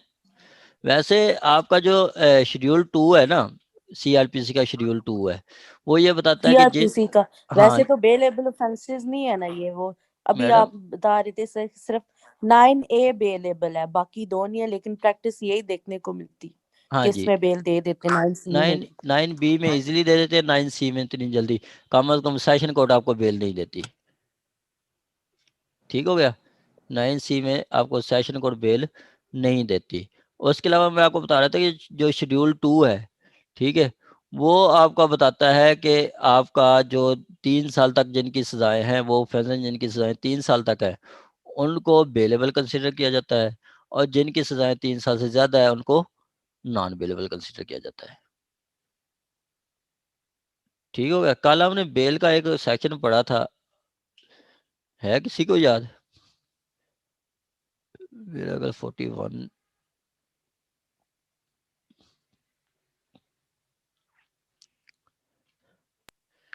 सर सेक्शन 51 है। 51 है ना जी सर। नहीं, हाँ आगे होगा, ये मैं देख रहा था। ये है, ये बता रहा है कि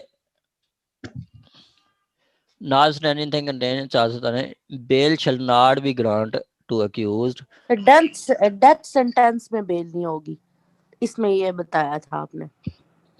इसमें ये जो 51 का मैडम 1 है ना, उसमें यही जी। था कि आपका जो जिनकी सजाएं डेथ सेंटेंस है, ठीक है, उसमें तो जी। बेल होनी ही नहीं है। ठीक है। नहीं।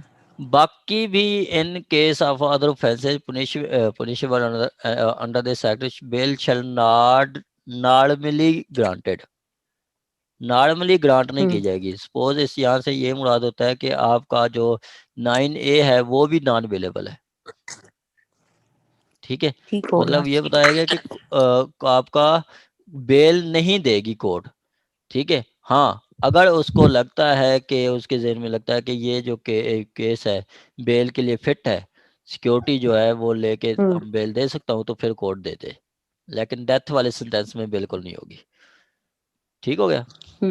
सर एक क्वेश्चन है, ये अभी भी काफी एफआईआर जो हैं सर वो 3/4 पीओ में आती हैं, जिनमें इवन के सर मतलब 700-800 ग्राम तक भी होता है, उनमें 9B नहीं लगता। और दूसरी चीज ये है कि सर अब ये जो 2019 की अमेंडमेंट आ चुकी है, एक्ट अमेंड हो गया है, तो मतलब ये इससे पुराना जो है ना, बस नई एफआईआर जितनी है वो तो 9D तक चली गई है सर। अच्छा, 9D ऐड किया उन्होंने? जी जी।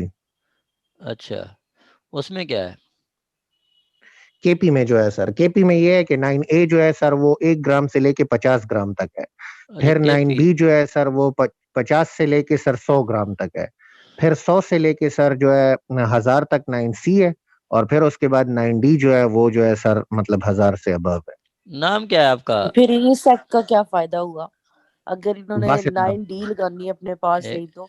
मैडम जी, नाम क्या है आपका?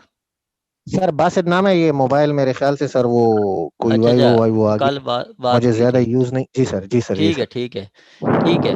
मैडम पता है क्या शाइस्ता साहबा, उसमें ये होता है कि अगर आपका ये एक्ट बन गया है तो प्रोविंशियल गवर्नमेंट के पास राइट है कि उसको अमेंड कर सकती है, वो अमेंड करके अपने अकॉर्डिंग ले आ सकती है। जैसे कि अब पूरे पाकिस्तान में अप्लाई हो रहा था West Pakistan family court act 1964, जो कि रात हम पढ़ेंगे, लेकिन पंजाब ने अपनी पंजाब की हद तक उन्होंने चेंज कर दिया, वो अब बना दिया उन्होंने फैमिली कोर्ट एक्ट 1964, और उसमें उन्होंने चेंज कर दिया है। ठीक हो गया। एक लॉ है मेन फेडरल बनाता है, तो वो प्रोविंशियल गवर्नमेंट से हैं, उनके पास भी राइट है कि उसमें वो अपने हिसाब से लेजिस्लेशन कर सकते हैं। एक जो प्रोविंस है वो अपनी लेजिस्लेशन कर सकता है, उसके पास राइट है। ठीक हो गया।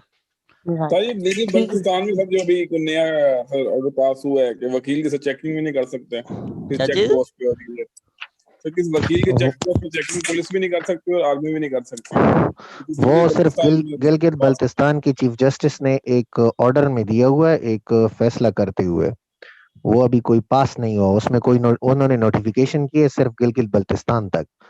अच्छा ठीक हो गया, ठीक हो गया। उन्होंने कहा है कि मतलब उनकी चेकिंग अननेसेसरी चेकिंग नहीं करेंगे। सर ये क्वेश्चन जरा क्लियर कर दें, ये 3/4 पीओ और ये 9C, मतलब जब 4 पीओ अब तक चल रहा है तो फिर इस एक्ट की क्या जरूरत है? ये तो आपके पास है ना, इधर 4 पीओ नहीं चल रहा, पंजाब में नहीं चल अच्छा, रहा। इधर खत्म हो चुका है। पंजाब में सिर्फ CNS चल रहा है, 9A B C चल रहा है बस। अच्छा सर, प्रोहिबिशन ऑर्डिनेंस नहीं चल रहा सर ये? नहीं, अच्छा अच्छा, सिर्फ ठीक है सर, यही ठीक है चल रहा है। ठीक हो गया। चले ठीक है जी, सर। आगे चलते हैं हम। चले आगे। 9C की मैं आपको बता रहा था, डेथ है। उसके अलावा 10 है, और उसके अलावा 10 किलोग्राम तक है तो आपकी जो इम्प्रिजनमेंट है वो कम अज कम लाइफ होगी, उससे कम नहीं होगी।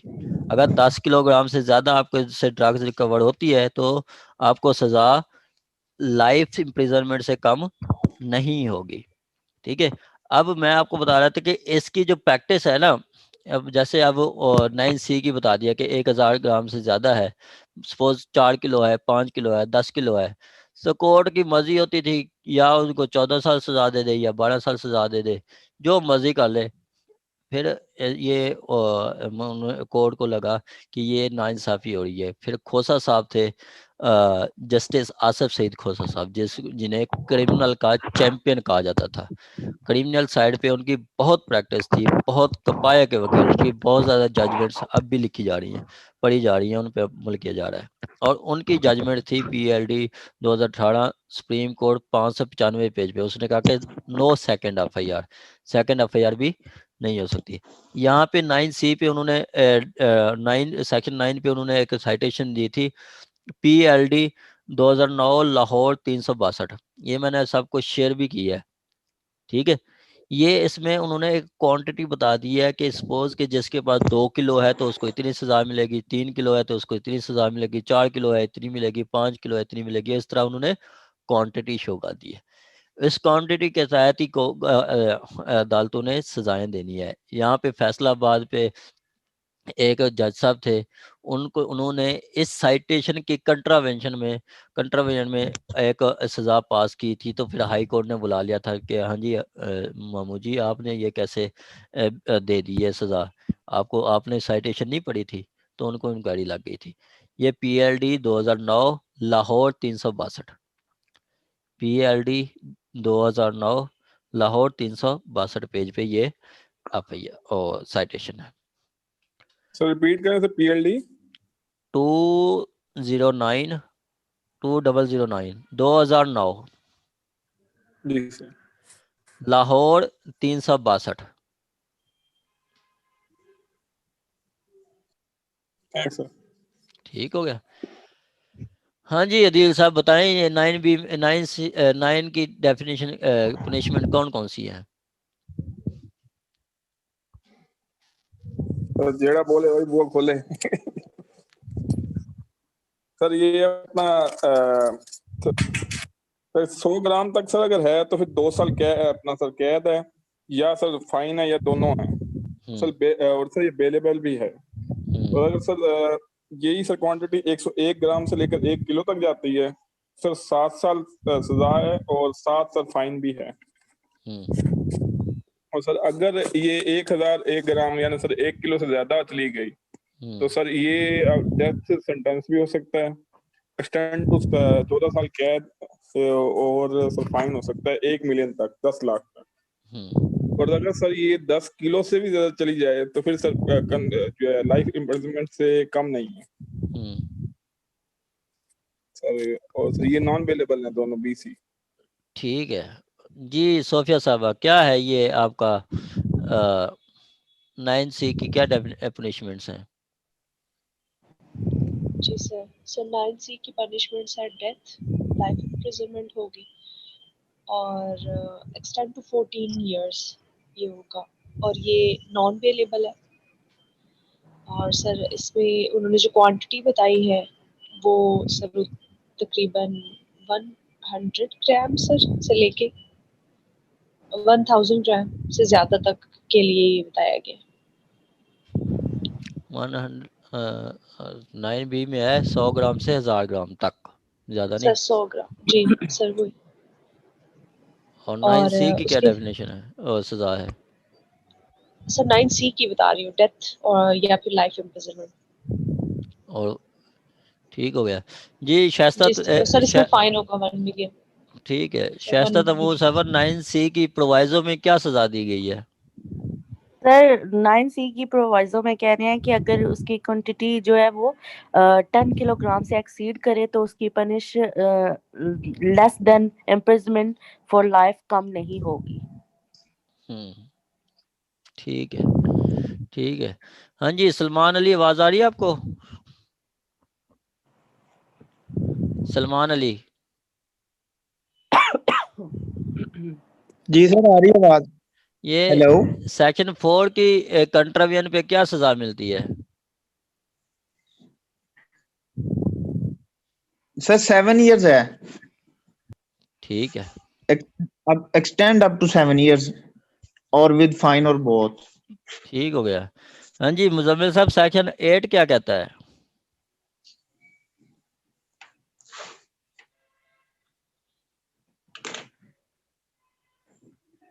मुजम्मिल हुसैन जी सर। सेक्शन 8 क्या कहता है?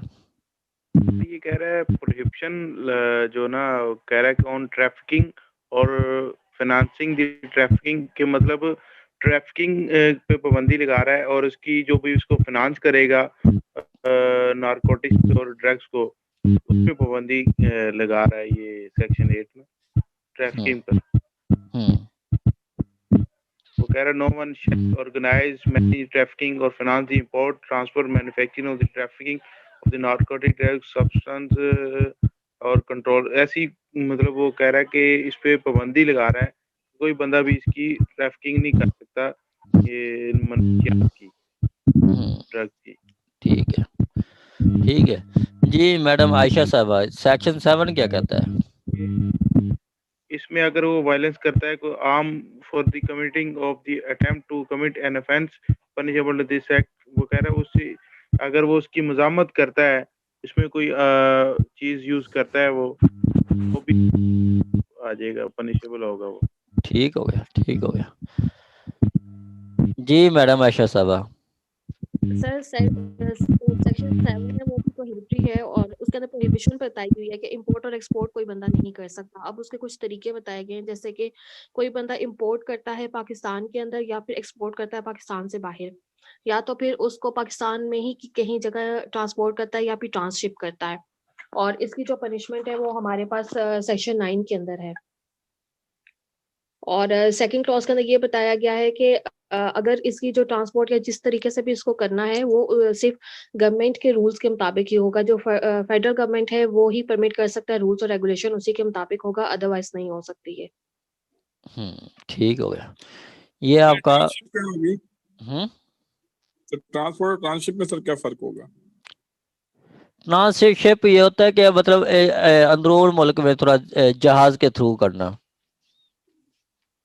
ट्रांसपोर्ट तो ट्रांसपोर्ट में आपके जो बाकी ट्रैफिक आ जाते हैं जैसे ट्रक ट्राले वगैरह। ठीक है, ट्रांसशिप है मतलब इसके जो असलाई मीनिंग है तो वो है जहाज बदली, मतलब शिप के थ्रू जो आप करते हैं, शिप के थ्रू जो ट्रांसफर करते हैं उसे ट्रांसशिप कहते हैं। सर ट्रांसपोर्ट में हमेशा कार्गो आता है कि अगर कार्गो के जरिए आप कर रहे हैं तो ट्रांसशिप है, अगर आप कोई मतलब दूसरी ले रहे हैं जो बाय रोड कर रहे हैं तो वही ट्रांसपोर्ट होगी। हाँ जी, बिल्कुल सही है, बहुत अच्छा कॉन्सेप्ट है ये। ठीक हो गया। चलें जी, अब यहाँ तक सेक्शन 9 तक किसी का कोई क्वेश्चन हो? एनीवन? नो सर, क्लियर है। चलें आगे जी, सेक्शन 10। सेक्शन 10 अब मैं आपको ये सारा ऐसे सरसरी मैं आपको बता देता हूँ। सेक्शन 10 में बताया गया कि जो पर्सन अपनी मशीनरी देगा या अपनी बिल्डिंग देगा, ठीक है, अपनी मशीनरी या अपनी बिल्डिंग देगा किसके लिए? प्रोडक्शन के लिए या मैन्युफैक्चरिंग के लिए नार्कोटिक ड्रग्स, तो उसको सजा होगी 25 साल तक और 1 मिलियन तक फाइन होगा, और फाइन लाजमी होगा। ठीक हो गया। चले पढ़ लेते हैं इसको। कहते हैं no one shall own manage, operate, control any premises, place, equipment or machinery for the purpose of manufacturing of or production of cannabis, cocaine, opium derivatives, narcotic drugs, psychotropic substances or controlled substances, save in accordance with the conditions of license and payment of fees and may be prescribed। ठीक हो गया। अब कोई कहता है कि कोई बंदा मिल्कियत में नहीं रख सकता या उसको मैनेज नहीं कर सकता, ऑपरेट नहीं कर सकता, कंट्रोल नहीं कर सकता किसी भी जगह को या मशीनरी को, किस मकसद के लिए? उससे कोई प्रोडक्शन करे या मैन्युफैक्चरिंग करे आपकी कनाबिस, कोकीन या ओपियम, ठीक है, भंग, कोकीन या आपकी ओपियम वगैरह। अगर कोई करता है तो उसको मतलब वो नहीं कर सकता। हाँ, वो लाइसेंस के थ्रू कर सकता है, लाइसेंस की फी पे करके। अगर इसकी कोई कंट्रावेंशन करता है तो उसको 25 साल तक सजा होगी, और उसको 25 साल तक और कम अज कम 10 साल, ज़्यादा से ज़्यादा 25 साल, कम अज कम 10 साल, और उसको फाइन भी होगा जो कि कम अज कम 1 मिलियन से कम नहीं होगा। ठीक है, आगे आ जी 12 में कहता है कि production prohibition of acquisition and prohibition of acid derived from narcotic. अब कोई बंदा नहीं रख सकता, एक्वायर हासिल भी नहीं कर सकता नार्कोटिक ड्रग से जो चीज़ हासिल की गई है, कोई बिल्डिंग, कोई भी मतलब चीज़ जो कि ड्रग्स से एक्वायर की गई है, उसको आप ना ही कब्जे में रख सकते हैं, ना ही आप उसको हासिल कर सकते हैं, खरीद सकते हैं, होल्ड कर सकते हैं, या उसको कंसील भी नहीं कर सकते। ठीक हो गया। कहता है no one shall knowingly possess, acquire or convert, assign or transfer any asset which have been derived, generated, obtained directly or indirectly, either his own or in the name of his associate, relatives or any other person through an act or omission relating to narcotic with constitutes or an offense punishable under the Custom Act, prohibition of Hudud Ordinance 1961 or 1969, under any other law for the time being enforced, an offence under this and a law repealed under this Act, control of narcotic substances Ordinance 1996 और any other law repealed. अब वो कह रहा है कि कोई भी person कब्जे में नहीं रख सकता और हासिल नहीं कर सकता, इस्तेमाल नहीं कर सकता और उनको कन्वर्ट भी नहीं कर सकता, तो तब्दील भी नहीं कर सकता, ट्रांसफ़र भी नहीं कर सकता। वो एसेट्स जो हासिल किए गए हैं, बनाए गए हैं किससे, अपने नाम पे या एसोसिएट के नाम पे, किससे, इन ऑफेंसेस एक्ट और omission relating to narcotic drugs. Narcotic drugs से कोई चीज़ अक्वायर नहीं कर सकते और पोजेस नहीं कर सकते और अपने नाम पे भी नहीं रख सकते, अपने एसोसिएट के नाम पे भी नहीं रख सकते। ठीक है, कब्जे भी नहीं रख सकते। आगे है कि होल्ड और पोजेस, और उसका होल्ड भी नहीं कर सकते। या तीसरा वो बता रहे कि नो वन शैल नोइंगली, जानते हुए कंसील नहीं करेगा या disguise the true nature and source, location, disposition, moment, title or ownership of such assets by making false declaration in relation thereof। इसमें तीन चीज़ें बताई गई है कि कोई बंदा जानते हुए इसको कब्जे में नहीं रखेगा, किस चीज़ को, वो एसेट्स को जो उसने नार्कोटिक ड्रग से अक्वायर किए हैं या पोजेस किए हैं। दूसरी बता रहा है कि कोई पर्सन इसको होल्ड या मतलब पोजेस नहीं करेगा। ठीक है, कि इन एसेट्स को जो वो मतलब किसी के बिहाफ पे, मतलब सपोज ये कि मेरे पास एक नार्कोटिक ड्रग्स हैं तो मैं कह दूं कि मैडम आयशा को कि आप ये रख लो, तो वो भी नहीं होल्ड करेगी। एक तो मैं खुद नहीं रख सकता, कोई पर्सन मेरे बिहाफ पे भी नहीं रख सकता। ठीक है, on the behalf of other person, किसी भी दूसरे बिहाफ पे, मेरे बिहाफ पे अब मैडम आयशा भी नहीं रख सकती। और उसके अलावा तीसरा है कि कोई बंदा कंसील भी नहीं रहा। मेरे पास अगर नार्कोटिक ड्रग से मैंने कोई एसिड बनाए हैं तो वो उसको मैं कंसील भी करता हूँ तो वो भी मैं सज़ा का मुर्तकब होऊंगा, जो कि सेक्शन 13 में बताई गई है। सेक्शन 13 में सज़ा यही है कि जो कि मैक्सिमम 14 साल है और मिनिमम 5 साल है, और shall be liable to fine. ठीक है, वैल्यू ऑफ एसेट, जितने की एसेट होंगी उतनी तक आपको फाइन लगेगा। सपोज कि मेरी एसेट्स वो 1 करोड़ की है तो 1 करोड़ तक फाइन लगा सकती है कोर्ट, और कोर्ट फाइन लाजमी लगाएगी। और बाद में ये भी कह देगी such asset shall also be liable for future to federal government. अब वो एसेट जो सपोज मेरे पास एक मशीनरी है, ठीक है, मेरे पास बिल्डिंग है जो कि मैंने एक्वायर किया है इस नार्कोटिक ड्रग्स के लेन देन से, धंधे से, तो वो भी फॉरफिट हो जाएगी गवर्नमेंट को, फेडरल गवर्नमेंट को। आ गया जी 14, प्रोहिबिटिंग एडिंग अबेटिंग और एसोसिएशन। अब मैं किसी को ऐड करता हूँ, अबेट करता हूँ या एसोसिएट करता हूँ, उसको कोई आनत देता हूँ तो इस नार्कोटिक ऑफेंस में, तो उसकी सज़ा क्या होगी? उसकी सज़ा होगी, अगर मैं 9A के लिए अबेट या एसोसिएट कर रहा हूँ, ऐड कर रहा हूँ, तो मुझे 9A की सज़ा मिलेगी। 9B के लिए कर रहा हूँ तो 9B के लिए मिलेगी। सेक्शन 4 के लिए कर रहा हूँ तो सेक्शन 5 के तहत मिलेगी। सेक्शन 10 के लिए कर रहा हूँ तो 11 के तहत मिलेगी। 12 के लिए कर रहा हूँ तो 13 की सज़ा मुझे मिलेगी। ठीक हो गया। अगर punishment for contravention of section 14। ठीक हो गया। आगे कहता है कि हु और participate, associate, conspire to commit, attempt to commit, abet, facilitate, incite, include और counsel the commission of offence in contravention of section 14। ठीक है, शैल बी फॉर टू 116। बस ये वही चीज़ है कि मैं ऊपर 14 में बताया गया कि कोई अबेटमेंट नहीं कर सकता। 15 में ये बताया गया कि अगर कोई अबेटमेंट करता है तो जिस ऑफेंस की अबेटमेंट करेगा उसको सज़ा मिलेगी। आगे 16 में यह बताया गया कि अगर कहीं पे ऑफेंसेस नहीं बताई गई, ठीक है, कहीं पे किसी उसकी ऑफेंस नहीं बताई गई तो उसकी सज़ा 1 साल तक हो सकती है, और या विद फाइन, या फिर में एक्सटेंड टू विच में एक्सटेंड टू 5,000 रुपीज़। अगर इस एक्ट में किसी ऑफेंस की सज़ा नहीं बताई गई, किसी ऐसे काम की सज़ा नहीं बताई गई, तो उसकी सज़ा 1 साल होगी और 5,000 तक फाइन होगा। आगे 7 में बताता है कि अगर कोई ऑब्स्ट्रक्शन करता है, ऑब्स्ट्रक्शन की आगे वो डिफाइन कर रहा है कि whoever hinder or obstruct any officer in performance of his function under this act or willfully furnish such officer any information which he is knowingly believe false material in material particular shall be punished with the extent to 3 years or fine with both। ठीक हो गया। अब वो section 17 के तहत वो कहता है कि अगर कोई बंदा जो किसी ऑफिसर के आगे रुकावट पैदा करता है, जैसे ये इधर सेक्शन 17 है और पीपीसी में 186 है, काले सरकार में मुदाखलत करना। ठीक हो गया। 186 अक्सर आप देखते हैं कि 186 लग जाती है, अक्सर जलसे में देखते हैं कि 186 लगा देते हैं। ठीक हो गया। तो ये अगर कोई बंदा काले सरकार में मुदाखलत करता है, ठीक हो गया, या किसी ऑफिसर को गलत इन्फॉर्मेशन देता है, जैसे पुलिस अरेस्ट करने आई है मिस्टर ए को जो कि मुलजिम है।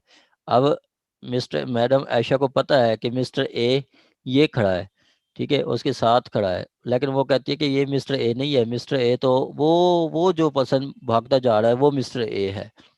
ठीक हो गया। तो ये भी मैडम आयशा जो है वो भी सेक्शन 17 की ऑफेंस कमिट करेगी, तो उसको भी 3 साल तक सज़ा, 1 साल तक सज़ा, 3 साल तक सज़ा और फाइन हो सकता है, या सज़ा होगी या फाइन होगी या दोनों होंगे। और limit of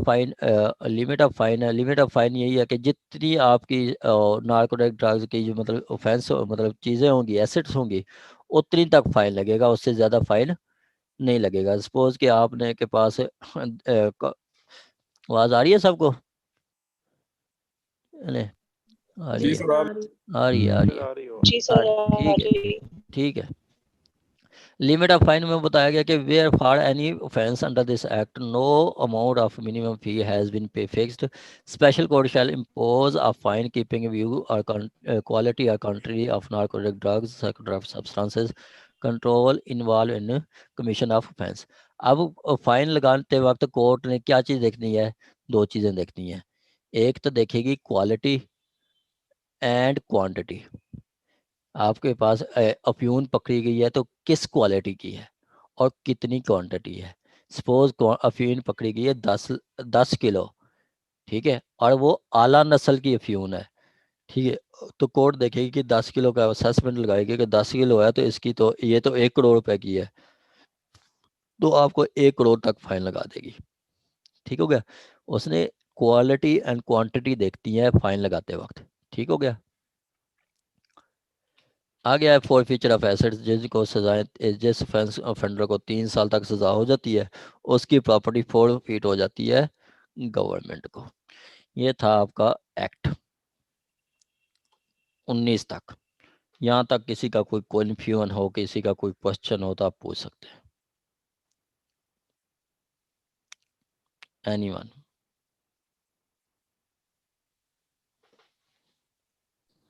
no sir, clear है। क्लियर है? जी सर। माशाल्लाह।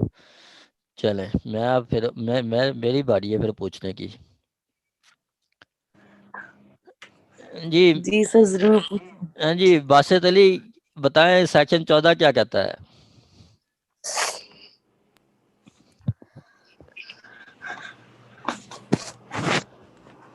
सर के no one shall within Pakistan या आउटसाइड पाकिस्तान एसोसिएट और कंस्पायर टू कमिट अटेम्प्ट और to commit abet facilitate inside induce counsel the commission.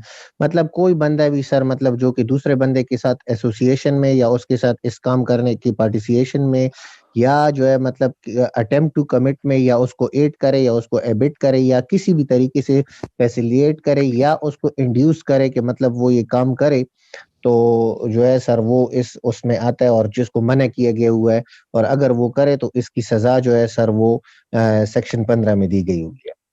हाँ जी, ठीक हो गया।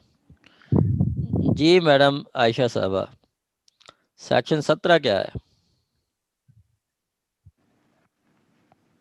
सर सेक्शन 17 ऑब्स्ट्रक्शन की बात की गई है कि अगर कोई बंदा अपनी ड्यूटी एक्सरसाइज कर रहा हो इस एक्ट के अंदर, तो अगर कोई दूसरा बंदा ऑब्स्ट्रक्ट कर रहा हो, जैसे आपने वो एग्जांपल दी थी कि अगर मतलब कोई और लेडी है वो कहती है कि जिस बंदे के पास ये ड्रग्स है वो यहाँ नहीं कहीं और खड़ा हुआ है, मतलब मुझे यहाँ नहीं वहाँ नजर आ रहा है, तो वो भी लायबल टू पनिशमेंट होगा और जो पनिशमेंट उसको मिलेगी वो 3 साल तक उसको इम्प्रिजमेंट मिल सकती है और 7 फाइन भी हो सकता है और नहीं भी हो सकता, वो डिपेंड करता है कोर्ट की डिस्क्रिप्शन के ऊपर। हाँ जी, ठीक हो गया। जी मैडम शाइस्ता साहबा, सेक्शन 13। जी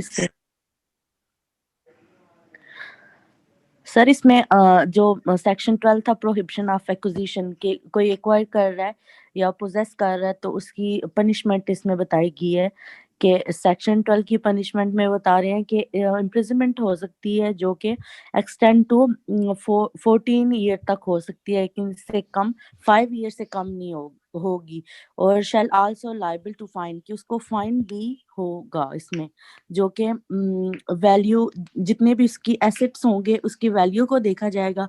अगर तो उसके एसेट्स 1 करोड़ के बन रहे हैं जिसमें आपने एग्जांपल दी थी तो उसको फाइन भी 1 करोड़ से कम नहीं होगा। ठीक हो गया। जी अदील साहब,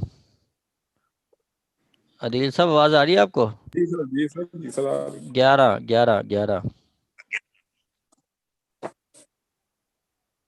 तो सेक्शन 10 की सर अपना सजा है तो 25 साल तक सर एक्सटेंडेड है, लेकिन सर अपना 10 साल से कम नहीं दे सकते और सर 1 मिलियन सर अपना इसमें जुर्माना भी है।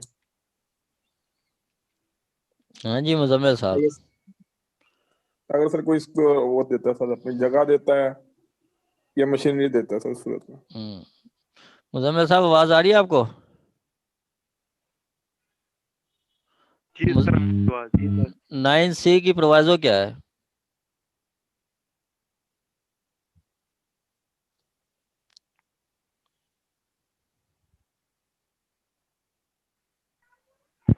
जी सर, आ रही है आवाज। 9C की प्रोवाइजो क्या है, क्या कहती है? सर 9C की प्रोवाइजर है कि if the quantity exceed the 10 kilogram, कह रहा है कि जो क्वांटिटी है अगर 10 किलोग्राम से बढ़ जाती है तो उसमें कह रहा है punishment shall not be less than imprisonment for life, तो उसकी सजा जो है ना इम्प्रिजनमेंट फॉर लाइफ से कम नहीं होगी। और जी सर। और सर यही है प्रोवाइजर। अच्छा, और सेक्शन 11 क्या कहता है?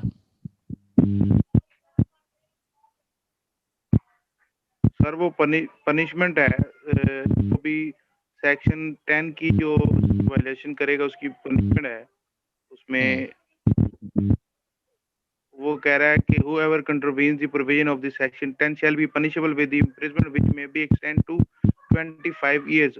वो जो भी इसको कंट्रीब्यूट करेगा उसको 25 साल की सजा होगी, but shall not be less than the 10 years, उसको कम से कम 10 साल लाजमी होगी। And shall also to fine, उसको फाइन भी हो सकता है देन दी 1 मिलियन रुपीस, और वो कम से कम 1 मिलियन रुपीस फाइन होगा।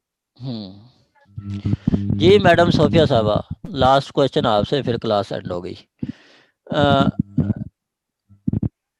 सेक्शन 19 क्या कहता है? आप 19 सेक्शन सुन रही थी आप? नहीं सर, 19 तक मेरा वो सर डिस्कनेक्ट हो गया था। आप सर मैंने कोई 18 तक किया है नेट सर, अपना 18 तक। नेट अपना सेट करवाएं। सेक्शन 17 क्या कहता है? सर ऑब्स्ट्रक्शन अगर कोई करेगा ऑफिसर से या कुछ उनसे हिंट्स करेगा या जो आए हैं ऑफिसर्स आए हैं कार्रवाई करने के लिए, अगर उन्हें कोई रोकता है, कोई वायलेंस क्रिएट करता है, तो सर उनके लिए बताया गया कि उनके लिए सजा होगी एक्सटेंड टू 3 years और विद फाइन, और दोनों मतलब फाइन या उनको सर इम्प्रिजनमेंट होगी। ठीक हो गया। चले, मेरा ख्याल है आपको सबको समझ आ गया। 19 तक हमारी जो एफर्ट थी वो काफ़ी रंग लाई है। तो तो कल आपका टेस्ट होगा मंडे वाले दिन, आपने रेडी करना है और सारे सबके सामने पेपर देना है, ठीक हो गया? सर एक क्वेश्चन मैं पूछना चाह रही थी पनिशमेंट्स के मुताबिक। सर आपने कल एक चीज लिखवाई थी कि सेक्शन, जैसे आपने सर बताया था 41 वाला, उसका क्लास 2 आपने बताई थी, वो भी पनिशमेंट्स में आएगी। सर आज हमने चैप्टर 2 पढ़ा है, तो इसमें भी सर सेक्शन 5 है, सेक्शन 9 है, सर आगे सेक्शन 11 है। तो सर हम जब पनिशमेंट्स पे क्वेश्चन आएगा तो हम सिर्फ यही सेक्शंस लिखेंगे या इनके रेलिवेंट पहले सेक्शन 10? वो आपने हवाला देना है ना, वो उनका हवाला देना है कि आपको सजा हुई है तो क्यों हो रही है, ठीक है? उनका भी रेफरेंस देना है आपने बताना है कि आप कोई जो मशीनरी ओन करता है या कोई एसेट्स बिल्डिंग ओन करता है, मैनेज करता है, तो उसको सेक्शन 11 के तहत सजा होगी जो कि 25 साल तक है और कम से कम 14 साल सजा और 1 लाख फाइन, ऐसे लिखना है आपने, ठीक है? उनको बता के लिखना है। तो सेक्शन 15 से रिपीट कर सकते हैं, तो मैंने पढ़ा सेक्शन 15 ये है कि दिल साहब के वो बताता है कि अगर 14 में बताया गया कि आपने अबैटमेंट नहीं करनी, आप अबैटमेंट नहीं कर सकते, किसी भी अबैटमेंट या उसको एसोसिएट नहीं कर सकते, एड नहीं कर सकते किसी भी ऑफेंस की जो कि नार्कोटिक एक्ट में बताई गई है। अगर कोई आप इस तरह अबैटमेंट करते हैं तो सेक्शन 15 के तहत उसको सजा, उसकी सजा मिलेगी। उसकी सेक्शन 15 के तहत सजा क्या है? जो आपने ऑफेंस कमिट किया है उसकी सजा होगी उसकी। जैसे आपने अबैटमेंट किया है कल्टीवेशन में, ठीक हो गया, एडिंग कल्टीवेशन में किया है तो 7 साल तक आपको सजा होगी, ठीक हो गया?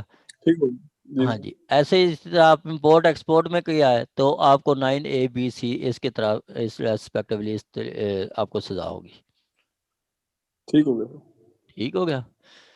ठीक हो, चलें, ठीक हो गया, okay okay, take care, thank you sir, अल्लाह ओके, हाफिज। अल्लाह हाफिज, अल्लाह हाफिज।